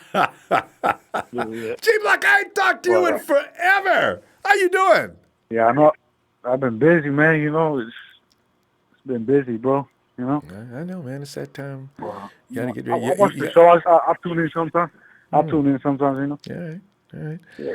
Well, G Block, what do you think? I'm excited, though, man. I know, right? I'm excited, bro. I'm good. I'm looking forward to Buckner. I think he's gonna have the best year out of Bosa or Dee Ford. It could be. Hey, think about this. I looked at this, right, and I seen Aaron Donald. He has never in his career had more than 11 sacks in his whole career until last year. And I thought about that due to Dominican Sue, you know, all that pressure, you know what I mean? Right. So I thought that right next to him, you know, that's why I think he got all that success, all those 20 sacks, honestly, you know. So I think with all that help that you give Buckner, he had no help. He got 12 sacks. You give him all that help, that creates a lot of pressure. I think at least 18, 16, you know. But D Block, you know what? And here's something else too. Aaron Donald had a little bit of help coming off the edges with Fowler, and I think he had I don't know about the other guy, but listen, just check this out. Did you notice that D-Buck finally got off of the 5, 6, 7, 8 sacks with Eric Armstead next to him, and Eric stayed out there the whole year. Now, Eric doesn't get a lot of credit for that, but I gave him credit for that as soon as the year over. So Eric Armstead's going to be next to him again this year for a lot of the time. And now, as you say, he's got edge presence. Do you know you're right on this? Absolutely. Because now you've given Buckner enough help that he can really cut loose. And you could be right. Buck could be the guy to get 19 this year. Aaron got 19 last year, right? Man. No, he had 20 and a half. Did he have? He did have 20. Okay. Because I thought he had 19. Well, anyway, anywhere around 18, 19, it's all the same. Yeah. That's ridiculous. But Buckner still had somebody told me said Fletcher Cox will whoop, and I was like, man, Buckner had double the sacks he had, and he was like, Fletcher Cox had more pressures, and they weren't far from each other. Fletcher Cox had like 60 flat, and Buckner had like 54. So it's like, come on, bro, you know, he's up there. He creates a lot of pressure, you know. Fletcher Cox is in the top 100 too. Ain't no Bosa. I mean, ain't no Buckner. Yeah. It's all right. You know what? The respect goes. I think the disrespect really stops this year. And also Sherman. I think Sherman, with all that pressure, I think he's coming back. I say at least 5, 6 picks. You know, because that's a lot of pressure. You already know when you give him some type of pressure up there, then he creates a lot of. He's tough. He'll pull him out. You know what though, yeah. G Block, I worry. Quarterbacks are still not going to throw on him. And now they know he's healthy. But they ain't got no place to go. If Jason Verrett is healthy, they have no place to go, G-Block. You can't skip Sherman and throw against Verrett. What's worse? Maybe, especially if Verrett gets really in stride. He was rated top 3. He was rated top 3 on third downs. There you go. So, See? So, I mean, a lot of people don't want to believe. I'm excited, though. So much here. We're almost there. We're almost there. We're almost there, I'm excited. If we need 3 people to stay healthy. And too bad we can't get Joshua Garnett to get healthy, but I don't know what's going to happen to him. Now they say his knee is hurt. I just want my quarterback for sure, and Bosa and Buckner and Ford to stay healthy, and we good, bro. As long as they can stay healthy, we going places. But those 4 people for sure got to stay healthy. If they can stay healthy, we're good. Because we got depth. You're right. Some of the other guys can go down and somebody can replace them. And hopefully it's not, when they do go down, if they do go down, not serious. They'll be back in a couple of weeks at the most, or latest. And then we got, because we want to go into playoffs at full strength. Notice I've already put us in the playoffs. Yeah. I will put my 3 receivers. I will put Goodwin, Pettis, and Debo. Oh, that's a good combination. You got speed, power. And I'll switch one out with Jordan every now and then. There you go. G Block, man, good to hear from you, man. I guess because once we hear from G Block, I'm pretty sure you'll be on as much as you can. We'll look for you tomorrow. G Block, we're gonna go. We get out to the East Coast before it gets too late for them folks out there. Okay. Yeah, it's good, bro. Nice to hear you. Have a good night, G Block. G. It's good to hear from G. Man, I ain't heard from him in a long time. That's great. You got Jason there. Hey. Jason. Yo, what's up, my brother? Hey, man. Jason, man. It's been a long time since we could laugh and make jokes about our defense and how they're going to clown most teams. And I honestly, this year, years before, we them 49ers fans, man, they're the most delusional people in the world. All of them need to go see a doctor and get some therapy and get some medication because they don't know what they're talking about. And you know something, Jason? They've been right about us the last couple of years. But we had realistic a bum team. When we inherited the team, everybody. We didn't know one guy go down, it's over. So not ever in the history of sports has any team imploded like this. When you think about when Harbaugh left, and then Gore left, Crabtree left, Vernon Davis got traded, Aldens. We just imploded, and look at us now. So this is why I give Shanahan and Lynch a real commendation, because that's not easy to do, to turn a roster over in like 2 that. years. Yeah, 2 years. I mean, and consider Solomon T still hasn't shown up, and that's not to be negative. That's the positive. Is like we still didn't get our money's worth from him. If he can, he will benefit from having, like I heard somebody earlier say, who do you double team? There's he's going to have a feel. Everybody's going to have to be honest, in how they approach us. Solomon's going to have a good day. I just want to see whether he plays interior or on the edge, which I feel he's better suited inside, Yeah. That's where he made his career at. And Jason, we got so many guys now. There's no need to put him out there. Before, they were trying to extend his abilities to see if he was capable. Well, you don't need to be concerned with him being capable. You want to put somebody out there, put Ronnie Blair out there. Because Ronnie Blair, there's no place on the defensive line he can't play. But Solomon's best work is done on the inside. Just like you said, you don't need to, put Contavious out there on the big end. I mean, you got all kind of big... Even Contavious is healthy. Oh, yes. My Lord. Oh, man. Ooh, Taylor, I want to see what happens. Julian? Really, exactly. I'm interested to see this preseason, because our defense. I talked to you about this last time. Is defenses look good in preseason against a team that's their team. You can kind of get used to it. And after also, I would like to say this: in Malcolm Smith's defense, he is a run. He's a run stopper type of dude. True. In pass coverage, he's definitely not a pass coverage guy, which Greenlaw is a hybrid in that way. He's a safety and a linebacker. What I want to see from both guys is them shore up on their weaknesses. Like, I want to see Greenlaw. I want to see some hits. I want to see plug some holes in there. When that gap is open up and that running back coming through, I want to see, can he lower the boom and not have to get carted off the field like because that blue tent, our guy Foster there. But stayed in the blue tent. Oh, man. Yeah, can you rolling stay on around the field? on the floor in run? pain.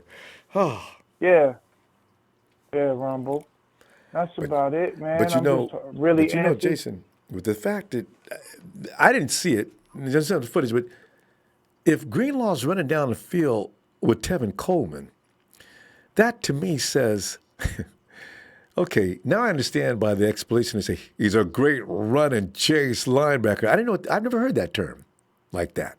Run and chase. What do you mean run and chase? I thought you were talking about maybe wide receivers or somebody, or not. Or, I mean, tight ends coming out of the through the slot or something. They're talking about Greenlaw as far as run and chase. Yeah, they're talking Greenlaw. It doesn't matter who you are. Who's the fastest running back in the league other than the guys we got? There is no other team. We got the fastest running backs in the team. We got them. That's right. So that means Dre Greenlaw, what's going on with him now is probably boring him. I say, guys, give me some real speed. I want to get loose here. I want to get down tonight. Can I get an amen? Dun, dun, dun, dun, dun. Get up, get on up, get up. Yeah. Greenlaw's going to be out there holding. Man, I can't wait. Who else? You got DJ Jones stopping people in the back, coming through the line of scrimmage. Matty B and Tevin Coleman. You ever see their press conferences? I'm laughing my No, I got to go check it out. Oh, they're sitting there, that look on their face when they say, there just ain't no holes. Wow. And they look so serious. I feel sorry for y'all. There'll be holes. Wait till we play other teams. Other teams, that's the key. That is the key, and it's a good thing. Everybody's used to what they're seeing, and every week playing the same personnel, you know. So this is going to be interesting to see a team that has no history of facing our defense and our offense. Jimmy G's with health, I have us at 14-2, like that last East Coast caller. I like that. Honestly, Ronbo, in 30 seconds, I'm going to tell you like this. There's no way the Bengals beat us. I don't see the Bucs, there's no way the Bucs are beating us. How? Steelers are not. People get caught up in the hype of the colors and the terrible towel. Without Ben, it's Ben Roethlisberger and Juju Schuster right now. I'm sure they got other guys. I don't want to disrespect the other players, but they're not the historic Steelers. Get that out of your mind. They lost some guys. Steelers are taking that L. The Browns, they got to learn to play together, and they're coming to San Francisco. They're taking the L. Rams are not who people think they are. And they lost players. Lying about them. Yes, we're not losing to the Rams. We're sweeping them. Redskins, they're a dysfunctional organization. If we lose to them, we should be slapped. The Panthers, another dysfunctional organization. Cam Newton's running around here in his mama's church clothes. I don't know what's going on with him. I really wish he would get a fashion consultant, don't you? Last year he scared me with a couple of things. This silly stuff. God, they're paid. They got to be paying him. I can't say what's going on. God. He lost all his weight. They don't have any kind of real continuity there that I'll be worried about. Then you got the Cardinals. I don't even got to go into why we're going to beat the Cardinals. Seahawks, the 12th man, I think we'll split with them. We might split because we got history with Seahawks. Yeah. But they're not. They don't have Curse no more. They don't got Baldwin no more. Do they got Jimmy Graham still? No, long time ago left. They don't have any. Oh my Lord, they lost Jimmy Graham business. Too. They had no business beating us last year. And how they won 10 games. How they're going to win? They had the best running game in the NFL last year. Okay. But I still don't know, unless Kiara was up in the stands doing weird things to attract the other team's attention, I do not understand how they won 10 games. Okay, you know what? We got it this year. We'll see. Nobody. Then the only loss is the Saints. The Saints, maybe the Falcons. We going 14-2. Yeah, somebody's got, yeah. All right. Jason, let me see the ball, fam. All right, brother. Peace out. Yeah. Nice. And Daniel Andre points something out too about the Rams. What are they going to do without their main offensive catalyst? If Gurley's sitting on the sidelines, dropping pills and getting shots in his knee because the arthritis is killing him, How is that going to help? And yet they're still going to dominate the West? I need to see that. Let's get Jerry Fresher to shed some light on this matter. Jerry! Ronbo, what's up, man? Jerry Fresh, man. You know, we're sitting back here having a good time knowing the defense is probably pretty much going to be invincible once they. And Jerry, that defense has not actually come together as one solid unit. They're out there doing things on just talent alone in practice against a very formidable offense that doesn't look formidable only because they're playing against our defense. People got to remember that, Jerry. Oh, man. But what are your feelings on these matters? Ronbo, man, when I first joined your show, man, we talked about one game at a time. But now I'm looking at people staying healthy and whatnot, and it's exciting, man. Like, how can you not be excited about what's going on with Nick Bosa? Dee Ford is resting. You know, he's doing what he's done before. But if you just think about all the talent we have, it is it's exciting, man. Who's not excited? You have to be excited. Even the worst pessimist has to be excited, and there's a few. Oh man, there's a couple of them that you know what? But honestly, Ronbo, I think me and you, as just doing. I mean, you've been doing this a lot longer than me. Thanks for all the shout outs and everything. But man, I think people are starting to turn. They're starting to. I see the messages they leave on your comments on you and comments on my videos, and people are getting excited. You know, the fan base is getting. I don't think people understand the power of just positive thinking. Like when you get a group of people together that are just excited about something, and everybody's mind is going towards that. It affects a lot of stuff. So I'm excited, man. I'm excited. The fan base excited. And we should be too. And normally, there have been times, and I must admit now, in hindsight, I was blowing smoke on a few occasions. I thought Cassius Marsh was going to do a job last year because of the fact he was in a situation where he probably shouldn't. I had maybe rated him a little too high. And yeah. You know, I was hoping Solomon Thomas was what he appeared to be. So I says, well, you know what? Let's get a look. Let's see what he can get done. He may be maybe the year before, and that was the year before I'm talking about. And I said, maybe he's okay. You know, let's see what he had. But you know, the tragedy with his sister, of course, that I blame nobody for not putting priority one on football in that kind of situation. But we may have placed too much responsibility on certain guys. So now, every ounce, Jerry, of the responsibility we're looking at, the guys can't wait to accept it. Who's Dre Greenlaw? How did he come out? Did we just get... Who is it that's praying overtime these days? We're getting a lot of good things happening to us that really are scary, you know? Yeah. And Rob, I can't blame you for getting excited about players last year or whatnot, but it was kind of like that summer camp saying, like, you know, when you have that, it's like an average looking girl, but all her friends are ugly. Yeah. So she looks real cute. Yeah. All her friends are ugly. Yeah. So we had a lot of our real superstars were hurt last year. Yep. And so we had a lot of average players that had to step up and play in roles. And so we kind of had to just go by what was on the field.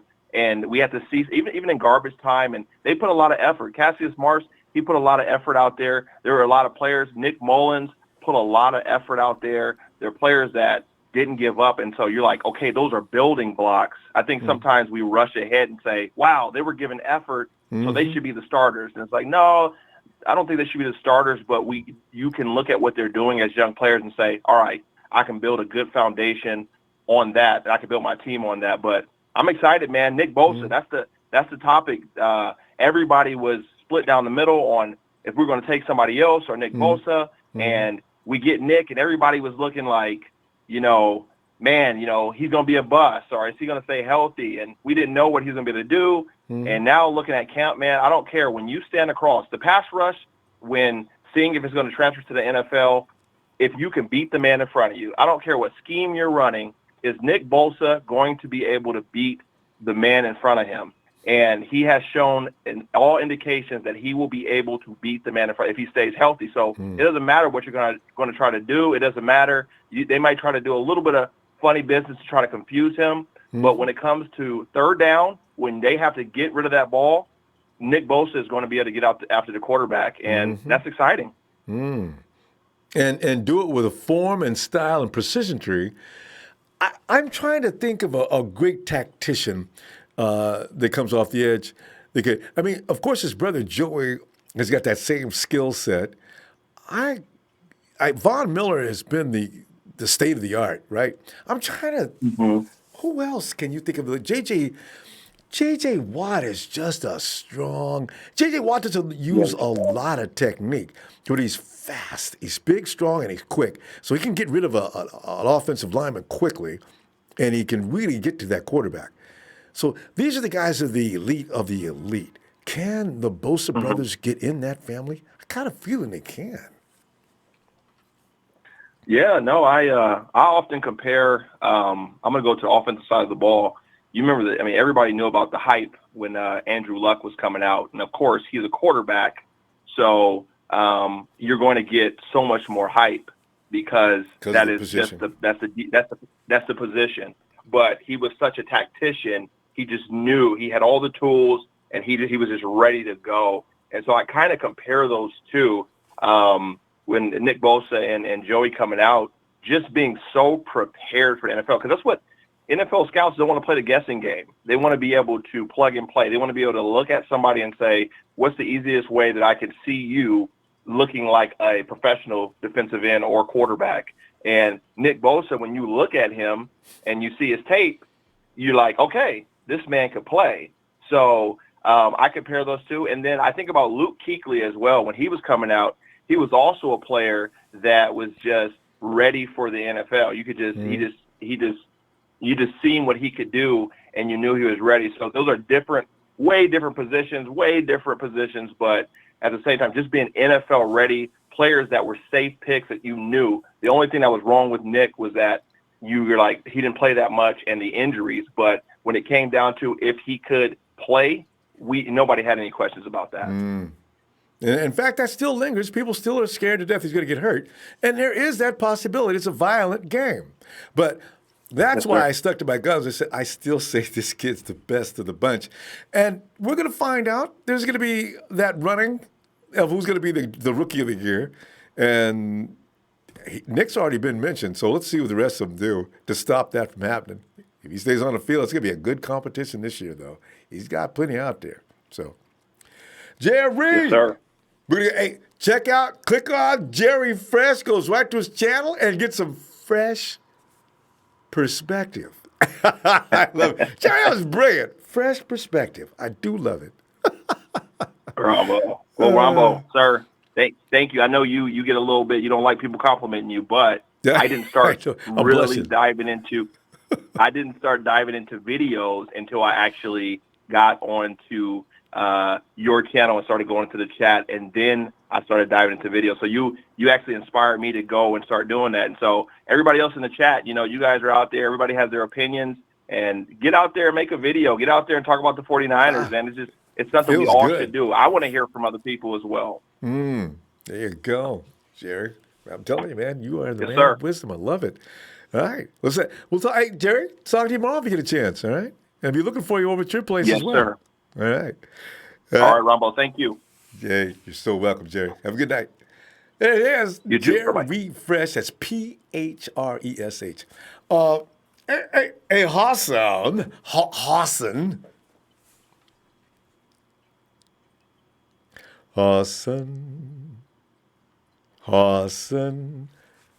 Paging. Hassan. Hey, what's up, Ronbo? There he is. How we doing? Awesome. I tell you, it couldn't be any better.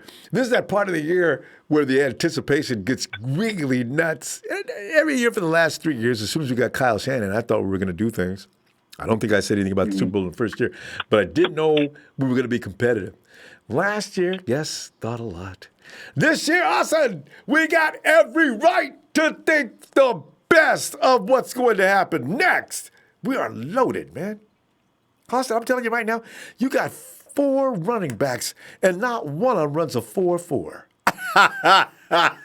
Woo!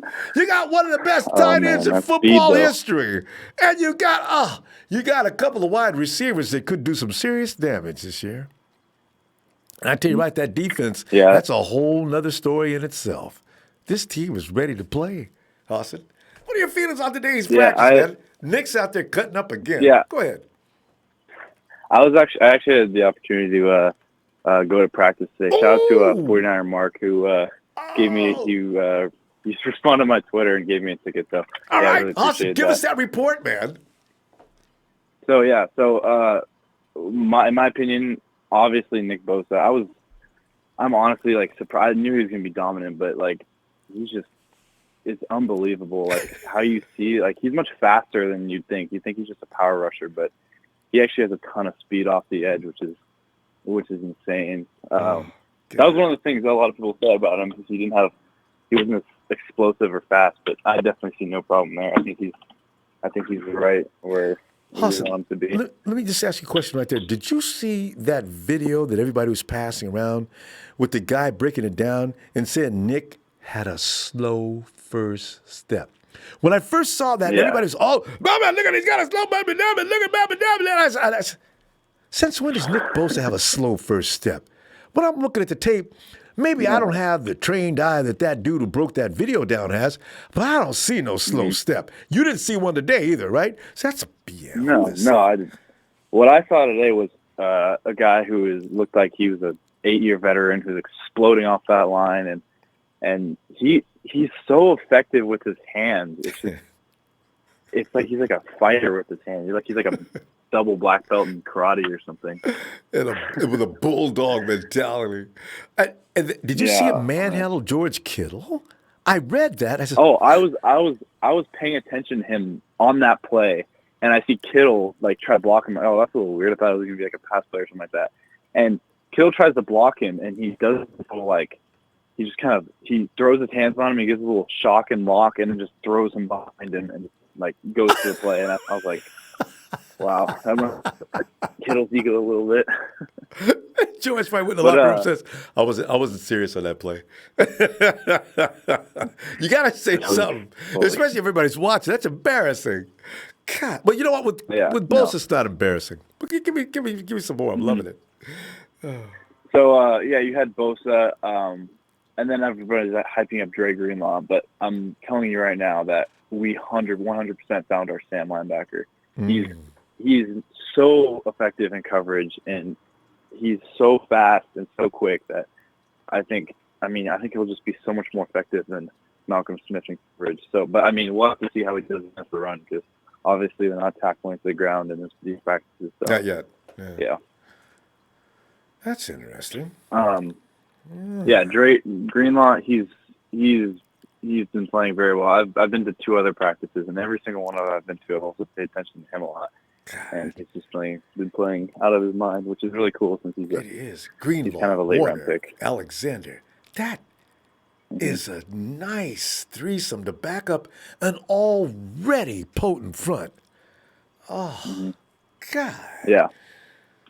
Let's see what else was there. Hey, give us some Marcel Harris. Did you notice him? What do you think about him? Or did you see him? Did you notice him? Yeah. The thing about Marcel Harris is he can lay the boom on pretty much anyone. Like he's probably one of the best hitters on the team, but I'm a little skeptical of him in coverage. He's kind of he almost looks like he almost reminds me his build looks like a running back build or like a linebacker build. So he's a pretty big safety. So he's like naturally not as effective in coverage, but. So you like Kwasky better then, as far as put him in the box? Oh yeah, I'm a huge Kwasky fan. I know he's been like injured the past few years, and he kind of underperformed last year. But he played really well the 2017 season, and I think with the improved pass rush, we can get as much as we can get the most out of him this year. So that'll be cool. And give us an observation. Tavares Moore, did you check him out today? And tell what is going on with Adrian Colbert? Did you watch what he was doing today? Or what happened there? Yeah. So okay, I didn't see anything like specific happen, but overall, not today at least, but in all the other practices I've been to, overall, it's really sad to say, but because Adrian Colbert was like one of my players. Everybody's After the favorite. 2017 season. In his rookie year, yeah. Yeah. But, I mean, he just comes out here and gets burnt left and right on in coverage. It's really I don't think he's I don't think he should start. I mean, he might have a chance to start just because Ward might not be ready. Hopefully he is. You know it's funny apparently because he's NFL ready. You hit that random numbers because Saleh has went public with saying that Tavares Moore is not ready to start. Now I don't know, is that to give Tavares more incentive or what? Robert, it's we're in the week first. It's 8. We're in the 8th practice, and you aren't telling this kid he's not going to start. Maybe that's to fire him up. Maybe Saleh knows him, and he thinks if I tell this kid he's not going to start, he's going to try to prove me wrong. You know. And then if Jimmy Ward comes back, of course, Jimmy, I'd like to see him back here because I know he's got the most experience. Jimmy Ward is a better football player than he gets credit for, and I'm sure he'd do the best job right now. But yeah, I mean, Tavares Moore, I think he's in my opinion like kind of our secret weapon in the secondary because of all the potential he has. Yeah. I think he inevitably will be starting at that safety position because if Ward is ready, I mean, hopefully he lasts all 16 games, but I don't think he will. History says he won't. God. Yeah, I mean, I hope he will because he's a pretty solid player. If he stays healthy. No doubt. So. He just can't take the pain. What else? Ronnie Blair, Julian Taylor, and DJ Jones also all played really well today, and those are really good depth players. I think all those players are starting caliber on another team, but the defensive line is so dominant. I think that's been said too. Cool. Isn't that funny? So our first wave and second wave are definitely ridiculously talented. That's going to be just really tough on a team that thinks the first line guys are tired. Okay, let's see if we can get off. No, the second line is just almost as bad as the first line. Yeah, well, it's funny. It's because I was looking at Grant Cohn's report, and he was like, our defensive line is so deep that for the first string, it's a good matchup because our offensive line is it's somewhat good. The second string, the offensive line is pretty bad, but our defensive line is still deep. And our third string, the offensive line, nobody even knows who they are, but the defensive line still has a lot of depth. I can't imagine what that third string. Yeah. Who can be on the third string offensive line? We'll see it this weekend. God. Yeah, I'm really excited. Well, I can't wait for Saturday. Oh, that's gonna be fun. And the Cowboys are gonna pretend like, we're just coming in to work out. We're not. Dak's at home. Zeke is at the arbitration office. He's not going to be able to join us. Some of our players are still in lockup. So 49ers, we're here, and we're just here to, enjoy the food and, Cowboys. Oh, man. Texas boy, I'm shooting those shots at you. The Cowboys are a mess. Now everybody, I bet you even people in Dallas know. Texas boy, you better lay off my boy Braden, all right? That's right. Awesome. Hey, I'll see you tomorrow, okay? Yeah, shout out to Jordan Kelly. Shout out to Jerry Fresh, JD, TV. Hit that like button for Ronbo. Hey, thanks, Austin. Hey, see you tomorrow, fam. Oh, man. And let us go, Travis. Hey, what's going on, Ronbo? You remember? Travis, man, you're going to forget you, man. You're the only guy that I know named Travis, I mean, the name is been used in a lot of different Hollywood and every place else, but do it Travis. And Mellot. I love the last name, too. So Travis Mellot, man, I tell you what, we're sitting here enjoying the fact that we have Rams fans on the chat today. We have Texas people on the chat today, but none of them can really make any comments that are going to bother us. And it'd be like, 3 years ago, you had Raider fans in here along with those same people that I'm talking about now. And all we could do was, I could see the the explosions and the name calling and everything on the chat from the corner of my eye, and at times I'd want to quit talking and get involved on the chat. We used to be everybody's whipping boy. Travis, now we're not. Oh, absolutely. And it's actually funny you mentioned that too, because I'm originally from Southern California. I live in the Peninsula now for the last 10 years. But my friends are Rams fans, and they're still butthurt over losing the Super Bowl, man. They can't handle it. They just. Hey, Travis, are you seeing a lot of blue and gold jerseys with the horns? Are you seeing any horn guys running around anymore now? I mean, somebody said the numbers have fallen a little bit. Oh yeah, I mean, look, I was down there for in July. I mean, I'm living in the Peninsula these days, so I didn't see them. They tucked that away real quick after that Super Bowl performance. That was pathetic. Travis, some of those jerseys were so brand new because there's no throwback LA Rams jerseys because how long were they in St. Louis, right? So. Some of those jerseys look so new, you can take them back to the shop if you can find the tags and say, listen, I'd like to return this, please. Seriously, it's that day. I think they got exposed, too. That's the thing. It's like if you could shut them down, if you could shut down that play action, they pretty much got nothing else. So I think they're really good. They got exposed in the Super Bowl, and I think the rest of the team, especially Shanahan and stuff, they were taking notes. So I think we have a good chance to really win one on them this year, not sweep them. So you're right. I'm excited. I'm watching. I'm excited. I love our defense right now. Our defense is crushing it. Nothing better than watching Bosa just look at, and I actually think that it's interesting because you never want to see anybody injured. But has seen Dee Ford taking some time off to nurse the nurse, I think actually is going to be good for Nick Bosa because I think normally we'd have Nick Bosa coming off the right just like his brother Joey, and then you have Dee Ford coming off the left, right? So here's the thing. I think right now they're playing Dee Ford off Staley. And if you're going in Staley, that's like what you were mentioning a couple shows ago, cutting diamonds right there.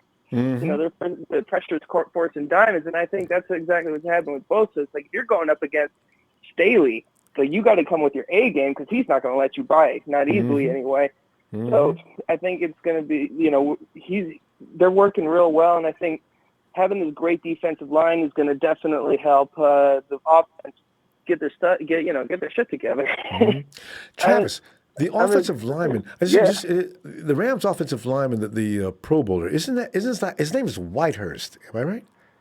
Yeah. Whitehurst. I can't remember. Yeah, something like that. I think that's it. He's the guy that I want to see Nick go up against. And I want to see, because he's been pretty good, I want to see if he can deal with Nick. People think Joe's taking it easy on Nick. I don't think he's really taking it easy on him. I think we may have more here than we can imagine. Now, I knew he was going to be good, but I didn't know exactly how good. Well, apparently he's going to be ridiculously good. So we're going to see something. I hope if there's a really a stud, well, I guess they're going to think Dee Ford can handle any stud. He's already proven he can. But I'm on the big inside. You don't put your best guy on the big inside as far as the offensive team goes. I can't wait to see what Nick does to him. Yeah, they can't. I mean, I don't think they can. Most teams can handle our pass rush this year, and especially with Solly coming in the middle, because everyone knows that that's his normal. That's his normal thing, and he's so much speed off the side that I think this is like between them three and then Buckner, it's gonna be a problem for anybody trying to block them. And once you get the only thing I have a question about, the only thing on this amazing defense is the secondary, because I'm just sure that look, Jimmy Ward has the skills, but he doesn't seem to put it together always, and he seems to have the issues of staying on the field. He's constantly injured. That's true. And Adrian Colbert just really isn't. He's really not having a good camp from everything I'm reading, everything I'm seeing. He's not having a good camp. He had a very underwhelming last season. And I'm just wondering, Trey Boston is still out there. No. Trey's not out there, Travis. He's now with the Carolina Panthers. But here's the thing about Trey. Okay. And they continue to abuse him. They gave him a 1-year deal, and he's getting $2 more million this year than he got last year. The Cardinals gave him $1 million. What is that, the vet minimum? Yeah, that's crazy. And now the Carolina Panthers, you want to play? Give you a 1-year deal. I want to watch closely and I'm going to make this a thing. Watch Trey closely from now on when you get a chance. Why don't teams like him? I don't get it. That's a good question. He's been on two prove it deals in 2 years straight. He's proved it. I don't know what's going on. Like, is he a cancer in the locker room that we just don't know about? Is he, is he abrasive in contract negotiations? I don't get it. Somebody said that. Because everybody gets mad at the 49ers because they don't sign him. Well, how about the 31 other teams in the NFL? Why does nobody want this guy? And the Panthers say, all right, $3 million, prove it deal. Prove what? If I'm Trey Boston, prove what? To prove. I've got how many interceptions I had in the last couple of years. Guys, give me some money. I mean, that's as ancient as say. And give me a couple of years on the contract. What is with these single years? I don't want to be a journeyman. I feel bad for him. I do too, man. But at least I'm excited to see. I hope Kwon stays healthy this year because he's been one of my favorites. I love him as a strong safety. I think he locks up tight ends well. Yeah. Once we get tight ends locked up, we got I think with Verrett comes back to his old form, God. and Kello takes a step forward rather than a step back. We got Richard Sherman, who's now doing who's now going to be at 100%. Don't forget Kwon, and also DJ Reed. I understand is coming on even better than last year. All he had to do is get used to the NFL as well. So we're looking good. Oh yeah, I'm excited. I can't wait for this year to start. Like I know the Niners are going to do better this year. I think we have a great window of opportunity to start off strong on the road. We got two very beatable teams in the first 2 games, and once you start off like that and you get your home opener, I think who are we playing in the home opener? The Steelers or is it? Well, the Steelers are first, and the Browns are after the bye. But Travis, we're out of time. Right. Let's get you back in the fold. Let's get you in here tomorrow if you get a chance. Oh, yeah, if I get a chance, I think I definitely will. All right. Great talking to you, Ronbo. Thanks, Travis. Same here. Have a good night. Yeah, you too. All right. And there he is. He is the Iron Sheik. Sheik! Ronbo! What's going on, fam? Sheik, man, it's just so much fun going over the possibilities and potential. And then every time you read about all this madness going on in camp with some of the new kids on the block, it's just fun stuff. I'm Bosa, of course, I expected, but I don't know if I expected to this degree. Then you got Dre Greenlaw doing good things. All of a sudden, Debo's coming alive. I'm listening to Jalen Hurd in his press conference. I'm getting all inspired about what he's going to do as a blocker. He knows his job. He's sitting there saying, our scheme of things, coach just wants to make sure that if you're a good blocker, you're going to be on this team. If you're not, you're probably not going to be on this team. So, and I enjoy blocking because I'm kind of strong and I like moving guys. And I'm sitting there listening. See, Kyle and Lynch, right now, people are still, you get mumbling every now and then. John Lynch ain't going to be here next year. Well, yeah, he is. Because, first of all, Kyle fires the GM, and Jed has to ask him first whether or not to let go of Lynch. And I doubt very seriously whether Kyle's going to say get rid of John Lynch. And also, Sheik, what's wrong with the picks that Lynch has brought in? I'm trying to understand. Just because his scouts out there say, man, they're not listening to me. I'm a scout that knows what he's doing. I told them who they should pick up, and they picked up somebody else. Excuse me? God. That's why most of those guys don't have a job. And if you remember, shout out to Bashar. He actually brought up one of the guys that we have, Raj. Shout out to Raj. He has also called in Ronbo before. He said that the scout that was being hating on the 49ers and not bringing a certain guy is actually from a school saying, are you guys going to get him? Are you going to? And we said, no, we're not going to get it. So they were hating on us about that. That's right. Who told? Bashar told us that the other day. Right. Yeah. Yeah. See? Yeah. I thought there was more than one. Is there anybody besides that? Is he the guy that made all the noise so much so that the media picked up on it? Yeah. He'll never work in this business again. And that's the thing about the media. You can't 100% trust him. I think they trust him because they twist things. They add a little extra to it to get their clicks. Clicks and make their big names. Like, for example, Greg Cohn. He said some crazy stuff. and we still watch it because we go back to it. We say his name, and that's all the time he wants. Brilliant, isn't it? Yeah, that's a brilliant way to do it. Does he mean all those nasty things he says sometimes? Or is it like you're saying, his name is all in our mouth and we're throwing it out there all the time? Well, Grant said, and it wasn't nice. I mean, yeah. Well, the thing about, these guys, like, for example, we were saying about, like, we picked up, like, Greenlaw and these other Hurd, like the D-backs really try to, even the linebackers try to piss off Hurd. He didn't back down. He got in front of him. He stepped up. And now he's actually, the last 2 days, I believe he was doing really good. And Greenlaw, with his backstory, coming in, and people are thinking, I bet a lot of people thought he's not going to make it, or he's going to be like a practice squad. But now he's going to be he's blooming to a great linebacker. He could be actually a starter. And that guy is hungry. And that's what type of players that Kyle Shanahan and John Lynch and his staff find. Mm-hmm. We find these, these under the rough, diamond in the rough guys. We found it in Kittle. We found it in other players. Ooh, yes. So, and now another guy. Exactly. Now we got that the guard from the same school Kittle went to. And they probably have they're probably inside looking at him. He's like, what, this might have potential as well, because we had to fill the role. Because Person is not our future; he's just a now. So obviously they're blooming these guys to be good guards, and then the Garland they got from Atlanta, there's a potential. Like the youth movement is real, and that's what. And that kid Reynolds, I think his name is Reynolds. He's the one you were talking about from Iowa, I think, right? Is he from Iowa? Correct. Yeah, he's the one. I think he let Ross. I think Ross led the nation in run block. Yeah. And that plays right into Kyle Shanahan's room.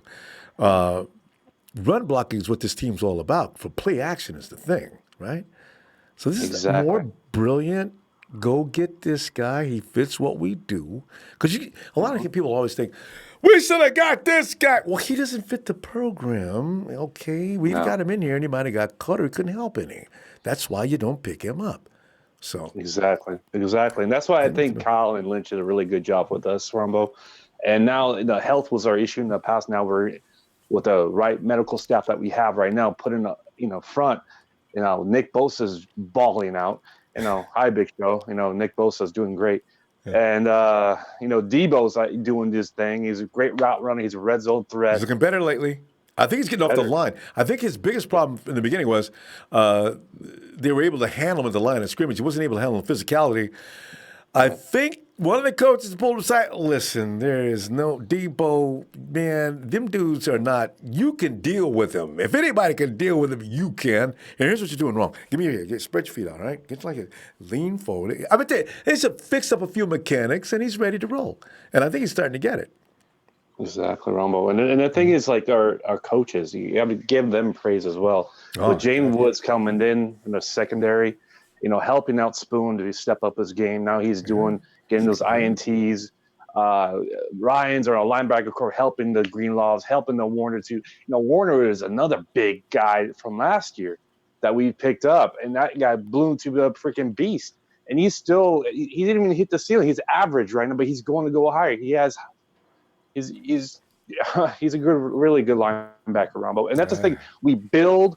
This is the 49er way. We build around, and the youth movement and the draft. That's how the 49er way has been from the day one. That's why these Rams and these Bears, I see you in the chat, you guys go give up your first-round pick for a Mac, or those other guys cook that wide receiver he did.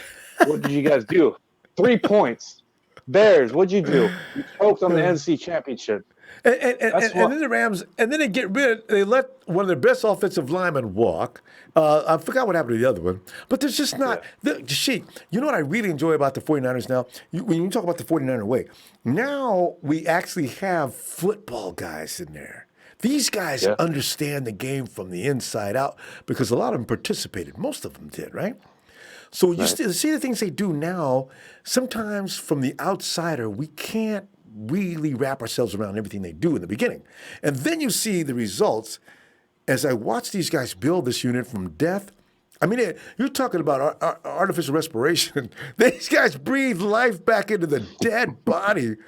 In the last 2 years, you could see it forming, but there was no results.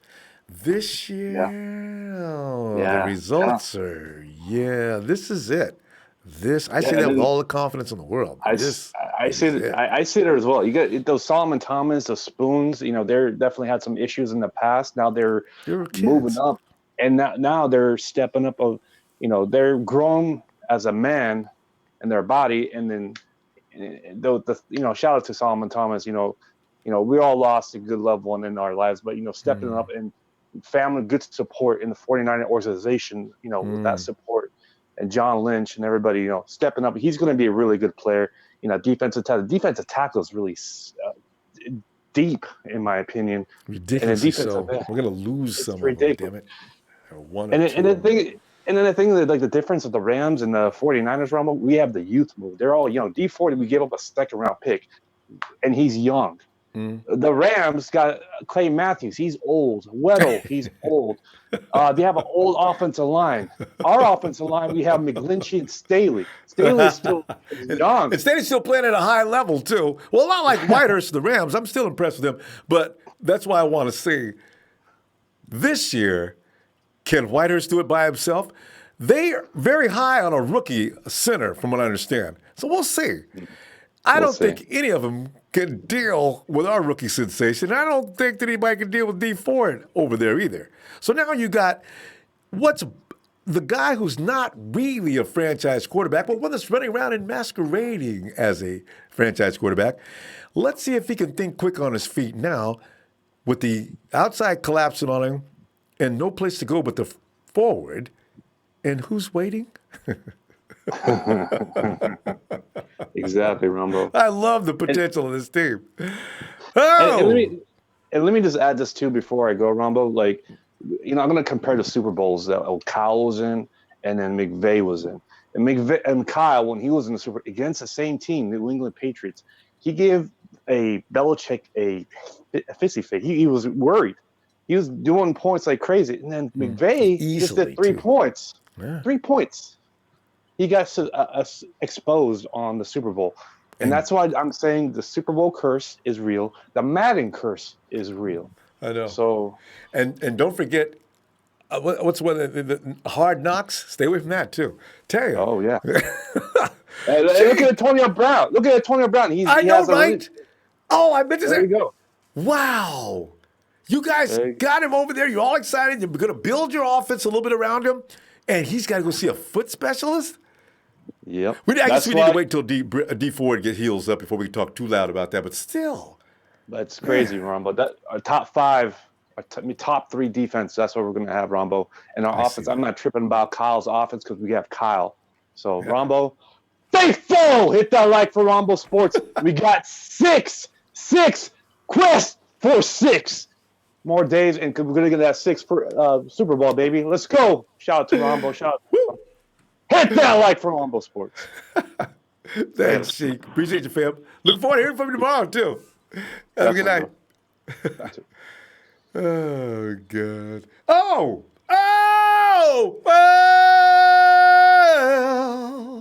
It's a big show. It's a big show on tonight. So, I got to tell you, your name, we say your name around here as much as we say Nick Bosa's. Is that a good thing or a bad thing? And sometimes I did not. When I first came in here, I was kind of like a shy, quiet person, and not really. You used to be. I haven't exposed my personality yet. But once I got to get to know everybody and kill everybody out first, and then all hell just broke loose, and you all can't say my name and can't stop thinking about me. I didn't expect it to honestly get that. I honestly didn't expect that to happen. Well, everybody loves the personality called The Big Show, and often you will see people. You may not even be a part of the subject of the day, but your name always gets brought in there for various reasons. And I have no idea. I don't know why, but okay. Well, I'll tell you what. Anyways. We'll be able to diagnose that. After you came in here, a man on a mission, what is on your mind today, Show? Other than the fact I that... want to talk about Dre Greenlaw. Ronbo, in the past, we have been SOL when it comes to drafting defensive stars in the later rounds in the draft. We have all nothing but drafted but duds. And as far as Dre Greenlaw goes, I think as far as a later round pick, he shows a lot of potential. Yeah. I read his report in camp today. He had at least one sack, one tackle for loss, and an interception as well. And Tevin, that thing with Tevin Coleman, did he force a fumble on that play or something? Yeah, he I think forced I a read fumble that on too, that Tevin. he forced a fumble, Yeah, and he shows, we haven't heard anything like that as far as our later round draft picks, as far as defensive players goes, but within the last 2 years. Go ahead, say it, Show. Because if I say it, people will get mad. If you say it, it'll be expected. But say it. Say Greenlaw is outplaying Reuben Foster. Go ahead. Yeah, he actually kind of is. And the one thing about Greenlaw is he's staying healthy. Yeah. Knock on wood. And that's another thing I wanted to talk about too is the guys like Dee Ford, Kwon Alexander, Eric Armstead, DeForest Buckner, the veterans of this defense. We just sit them for the rest of the 4 weeks, please. They're smart enough. They have the experience, and they don't need to be. Yeah, I know. I get it. We have to shake a little rest off, but they don't need to be out there. Yeah. You know what I mean? Like they don't need to be out there the whole or any kind of snaps or any kind of. One snap is okay. Yes, and that's about it. Just so you're talking about preseason because they're not. Kyle. Yeah, there's no tackling. Yeah, preseason. So I mean, I don't care if there's no tackling or not. I don't want to risk anything because last year by the end of camp, we pretty much had half of our team on IR. Already on the IR by now. I don't want that happening. Yeah, I don't want that happening again. And I am so glad that our team switched directions as far as medical staff goes about with this sports science scene because we've been actually extremely lucky with minor injuries with Dee Ford and DeForest Buckner. And he's and that it's not from Dee Ford's had that condition for a long time, so he went and had the procedure done that Michael Glinchy did, and he just sit back for a week and let the thing take over, and he'll probably be back in a week. Yeah. So we've been extremely lucky to have just minor injuries. I think these guys, these medical staff, the new medical staff is doing wonders with our team on teaching them how to prevent injuries, and also working on them as well to further prevent injuries. Like, you know what I mean? Like, I need to read up a little bit more on what they do exactly to help prevent injuries because I know your typical doctor on our team, they just checked them out and didn't do anything else. Like, you know what I mean? They just referred them to a surgeon or whatever, and they weren't as precise as this new team did. You know what I mean? Well, it's also the cohesive unit between the trainers and this particular special unit. And I understand flexibility is a huge thing with these people, and that makes sense, especially in this game. If you're a little stiff, that's how things rip and tear. So. Yeah. So, anyways, But as far as like Dee Ford goes and the DeForest Buckner, sit them, please. Don't play them at all. They're smart enough to know what this team is about. They're smart enough to know where to line up. They know how to do their job. That's all their job is to sack. That's it, and block. I mean, come on, it's not that. Like they don't need to be risking anything during this preseason. Yeah, we don't need a repeat of last year. No, please stay far away from that. We did that 3-4 years. We started doing that way back when Jimmy T. Yeah, didn't Carlos get hurt that year? a really serious Yeah, I foot think injury. so. So we lost him early on Yeah. that year. And the following year, of course, Kyle came in and we set a record for injuries.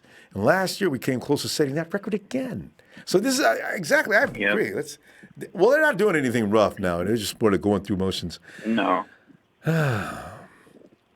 I just hope in tackle, we don't lose anybody against Dallas. That'll scare me to death because then you say, well, you didn't allow him to tackle first before this game, so now you got this mess. And I'm like, no! Yeah. Let me knock on wood.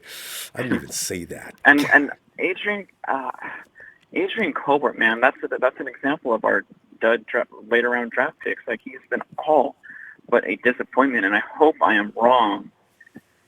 I hope he shows up in preseason and shows he can stay on this team. You know what I mean? Because he has such high a high ceiling and a high potential. Yeah, people were actually comparing him to Deshaun Goldson, right? And he didn't take to liking of that, and he should be taking that compliment. Embrace that and take that as a compliment. Exactly. And he took the number off him, which may have had a certain aura of magic. I believe in that stuff. He takes it off, goes and gets 27, so people get his own identity, which was important to him. And now, what are we seeing? And if you let little stuff like that affect the way you think about how you do your job or like whatever, you know what I mean? That affects you of keeping your job, you know, because you have to have a stable head and ignore. One of our mottos is ignore the noise. I don't know if you've ever noticed that. Yeah, they're always saying that. All the players say that. You know what I mean? Yeah. He's clearly not doing that, and that affects your performance, and that affects how you react to minor little things, like you know what I mean, to keep yourself under control. And unfortunately, he's got head issues a little bit. Like he needs to stop letting little stuff affect him, and stop taking criticism so heavily. Like just take it with a grain of salt. You know? He's fallen off his game in such a way. You know what? I got a feeling there's something going on in his life, personal life. I don't know what it could be. But he did. I remember reading that he did grow up in a tough situation and everything like that. But that was even before his rookie year, so that stuff should not be affecting him. But something else has happened kind of recently. I got a feeling. I don't know what it could be. Yeah, I mean, but I don't know what is going on, but we got to do a better job at vetting players when it comes to head issues and stuff like that. You know, like. Ask them. That's why I'm glad we asked like little questions that triggered so many players in the combine this year, and that helped weeded out, you know, the weak-minded ones. You know, who was that guy that got really? I mean, the edge rusher. Wasn't that Ja'Kai Polite? Yeah, Polite was pissed. Yeah. And then he said the Rams. Was the Rams the only team that was nice to him? Because apparently I guess other coaches heard about how he had short fuse, and they must have been joking around. He should have known that was going to happen. And he got mad all day long, except for the Rams. And then, of course, my wide receiver, bro, DK Metcalf. A.J. Brown. DK Metcalf, yeah. So I don't know what's going on with A.J. Brown. I got to check into these guys. Have you checked into any draft picks that you might have wanted? How's Rashawn Gary doing? I actually haven't read anything about. I have to go see how he's doing. I mean, I haven't heard anything at all. Oh wait, I did. Rashawn got hurt, and that's been weeks ago. Actually, maybe he's back by now. So yeah, I'm pretty sure. Yeah, I'm gonna go double check and see what they're all. I don't really care about any of the teams. Honestly, I don't really care. But well, I know what you mean. But do you know some of the things I never look back on the draft. I do want to go see how Ja'Kai Polite is doing, and also what's the wide receiver that I wanted so badly? DK. No, DK. Brown. Oh, A.J. Brown, yeah. A.J. Because the other Brown is already out over in Baltimore. He hurt himself. Man, AJ's not gonna have a great start in Tennessee. I'm sorry, but Marcus Mariota is garbage, and he's gonna be very disappointed he landed there, and he's not gonna look like we all thought he was gonna look, you know. So God. There's a preview of that. This is his last year. He is not going to be paid $30+ million next year, from what I understand. Oh no, especially when they traded for Ryan Tannehill or signed Ryan Tannehill. That's a bad sign. He's his backup. Yeah. So we better go before. Yeah. Shout out to my TNT family. Shout out to everyone who gave me a shout out, and You have a good night. Show. Always a pleasure. All right. All right, Joe. See you Always, tomorrow. man. We're looking for Definitely. you. All right. Good night. Night. And we go to Russo. Russo. What's up, Ronbo? Russo's. I'm like, it's a preemptive strike on celebrating. Why wait to feel good when you can feel good now? That's, because the thing is, it's like, I already told Mom what I wanted for Christmas, and she's going to relay my message to Santa Claus, and I'm feeling pretty confident. You know what I mean? You remember back 5, 6 years old? Well, actually, I was 21 before I found out Santa Claus didn't exist, but still, for those who found out before I did, I always believed in things a little too soon sometimes. And, well, normally sometimes they came true. So this is one of those times where I know this is coming true. Oh, I love this defense. And we're talking about an offense that's what this guy does. So it's just a startlingly good feeling to know, my God, there's good things ahead. And all it takes is for us to not everybody go down in the IR, and we're good to go. Really good to go. Man. Sorry, Russo. I get excited. That's good. That's good. Football's around the corner. You got to get excited. But anyway, Russo, what do you think, man? Because, this is Shanahan's got his program pretty much installed now. This is why, and also, I've got extra feeling about what's going to happen now. But what are you thinking? I'm on the same page, bro. I'm excited about the defense. That's been the headline of training camp, and we've had as many as 5 starters out on some days, and the defense is still basically dominated for the most part. So isn't that crazy? And then it's Kyle's offense. Like it's all scripted. I get it. So it's it's not his offense completely, but at the end of the day, that's a good point. It's basically Kyle's offense, and we have a lot of talent out there, right? And they're showing flashes. They're kind of like struggling, and then busting a big play or something like that, which is fine. But everybody's gaining, practice. They're all getting these reps in. Nick Bosa. What more could we possibly ask for him at this point? He's kind of like him. He's exceeded expectations. Yeah. Did you see the report today? They said he's already well ahead of schedule of what Alden Smith was this far into training camp. Like, wow. It's really not close. Yeah. They were saying like Alden Smith at this point in training camp was more than a camp body. He was expected to start. He was expected to contribute, but they had no idea what he was going to be, and they're just like completely blown away by Bosa. So and I walked away for a little bit tonight. I don't know if somebody brought it up. Bosa did force a fumble today. Yep. He was getting blocked. He was getting blocked by Kittle. Yeah. He shed Kittle's block, and then he busted through and knocked the ball out of Tevin Coleman's hands. And George Kittle's guess who recovered it? Yeah. Guess who recovered it? My guy, the cornerback. Yep, our boy, Mosley. Mosley, yeah. And took it in for the TD as Nick just sat there and watched him trot in. God, that's good stuff. Tevin was a target. So like the guys that I'm obviously I'm excited about Bosa. I'm obviously excited about Dee Ford, and there's all of the guys that we basically know. There's all the more reason to be excited about them. But I'm kind of getting excited about a lot of these guys that are not really under the radar. They're all names that we know, but the Greenlaws, guys who are rookies. We got 5th round pick. We're kind of hoping it was like, all right, we just need a reason to bench Malcolm Smith. Like, somebody please give us a reason. And his name is Dre Greenlaw. I don't care what you're paying Malcolm Smith. Every single day in practice, he's like, I'm reading a report that he's getting burned by a wheel route by Mostert, or he didn't get his head around. I did hear he recovered a fumble once, which is good. He's around the ball. Yeah. But he did recover one fumble. And George is routinely killing him, and he's just out there muscling him too. Now, see, that's not. He's a liability. Yeah, he's a liability. And I've said this multiple times on your show. I don't care how much you're paying somebody. You don't play someone because you're paying them. You play somebody because they're the best player on the team. Absolutely, that's the only way you're going to win games. And that's just you figure it out later, because the money's already set. You can't change the fact that money, once you get past a certain deadline, you get your cap hits, you got your all that money is going into where it's going, and now it's about winning football games. So if you're going to tell me that Malcolm Smith is going to help us win football games, put him on the field. Yeah. But if Dre Greenlaw can be that guy and he can gain some experience and he can outplay Malcolm, that's two birds in one stone. So. And then another guy who's kind of underrated, you haven't been hearing much about him, and because he's been playing well is Kwon Williams. He's all but got that slot locked down. And going into training camp, I was one of the guys who's like, I want to see DJ Reed in the slot, and he's not better than Kwon Williams. Can I go ahead and say it? He's just not. Can I go ahead and say it? Yeah, but I told everybody Kwon Williams is not going to give up that spot. No, he's not. Yes. He's not. He forced another fumble today. He's a really good in press coverage. He can cover those quick, shifty guys.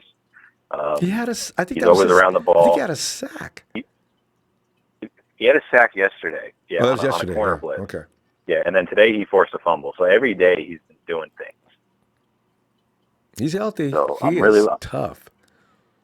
And everybody's like, "Oh, our secondary's trash." Richard Sherman is finally healthy. Barrett is looking really good. Witherspoon's making progress. Kwon Williams looks super legit in the slot. So you're talking 4 guys. Like all of a sudden we had no guys. Now we have 4 guys. So well, see now the thing, Russo. This is what I was always arguing with people, and I was always like, if you could see a mile away, if you know, how a difference. A big question mark could go in the sky that anybody could see. As soon as I read the statement about, well, I'm concerned with that secondary. Okay, let me think. Okay, Kwon Williams in the slot. You got Sherman, who's going probably to the Hall of Fame, his first ballot. You got Jason Verrett. I understand. Okay, everybody's afraid he's going to get hurt. But listen, that's a Pro Bowler. Now, why would that be considered bad? And you're going to say the whole secondary is bad because you don't like Jimmy Ward? He's not the entire secondary. Even with that, I says, even if Ward is not anybody's favorite cup of tea, he's going to hurt the entire secondary. Even if I put Kowalski T and we're now reading about Kowalski T, he may be a better guy in coverage, according to Hassan, than Marcel Harris. But Marcel Harris is also a guy that's going to be a crippling hitter. As you know, the Chicago Bears do not like him because of that. And I don't see where the secondary's ever been really, on paper, a serious liability. I don't really never seen that. Maybe for the guys coming off the bench, maybe.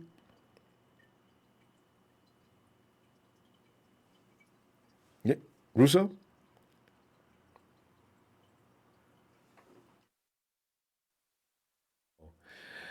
Russo, I think you fell victim to the system. I think you hung him up, actually. Oh, God, I really hate when that happens. All right.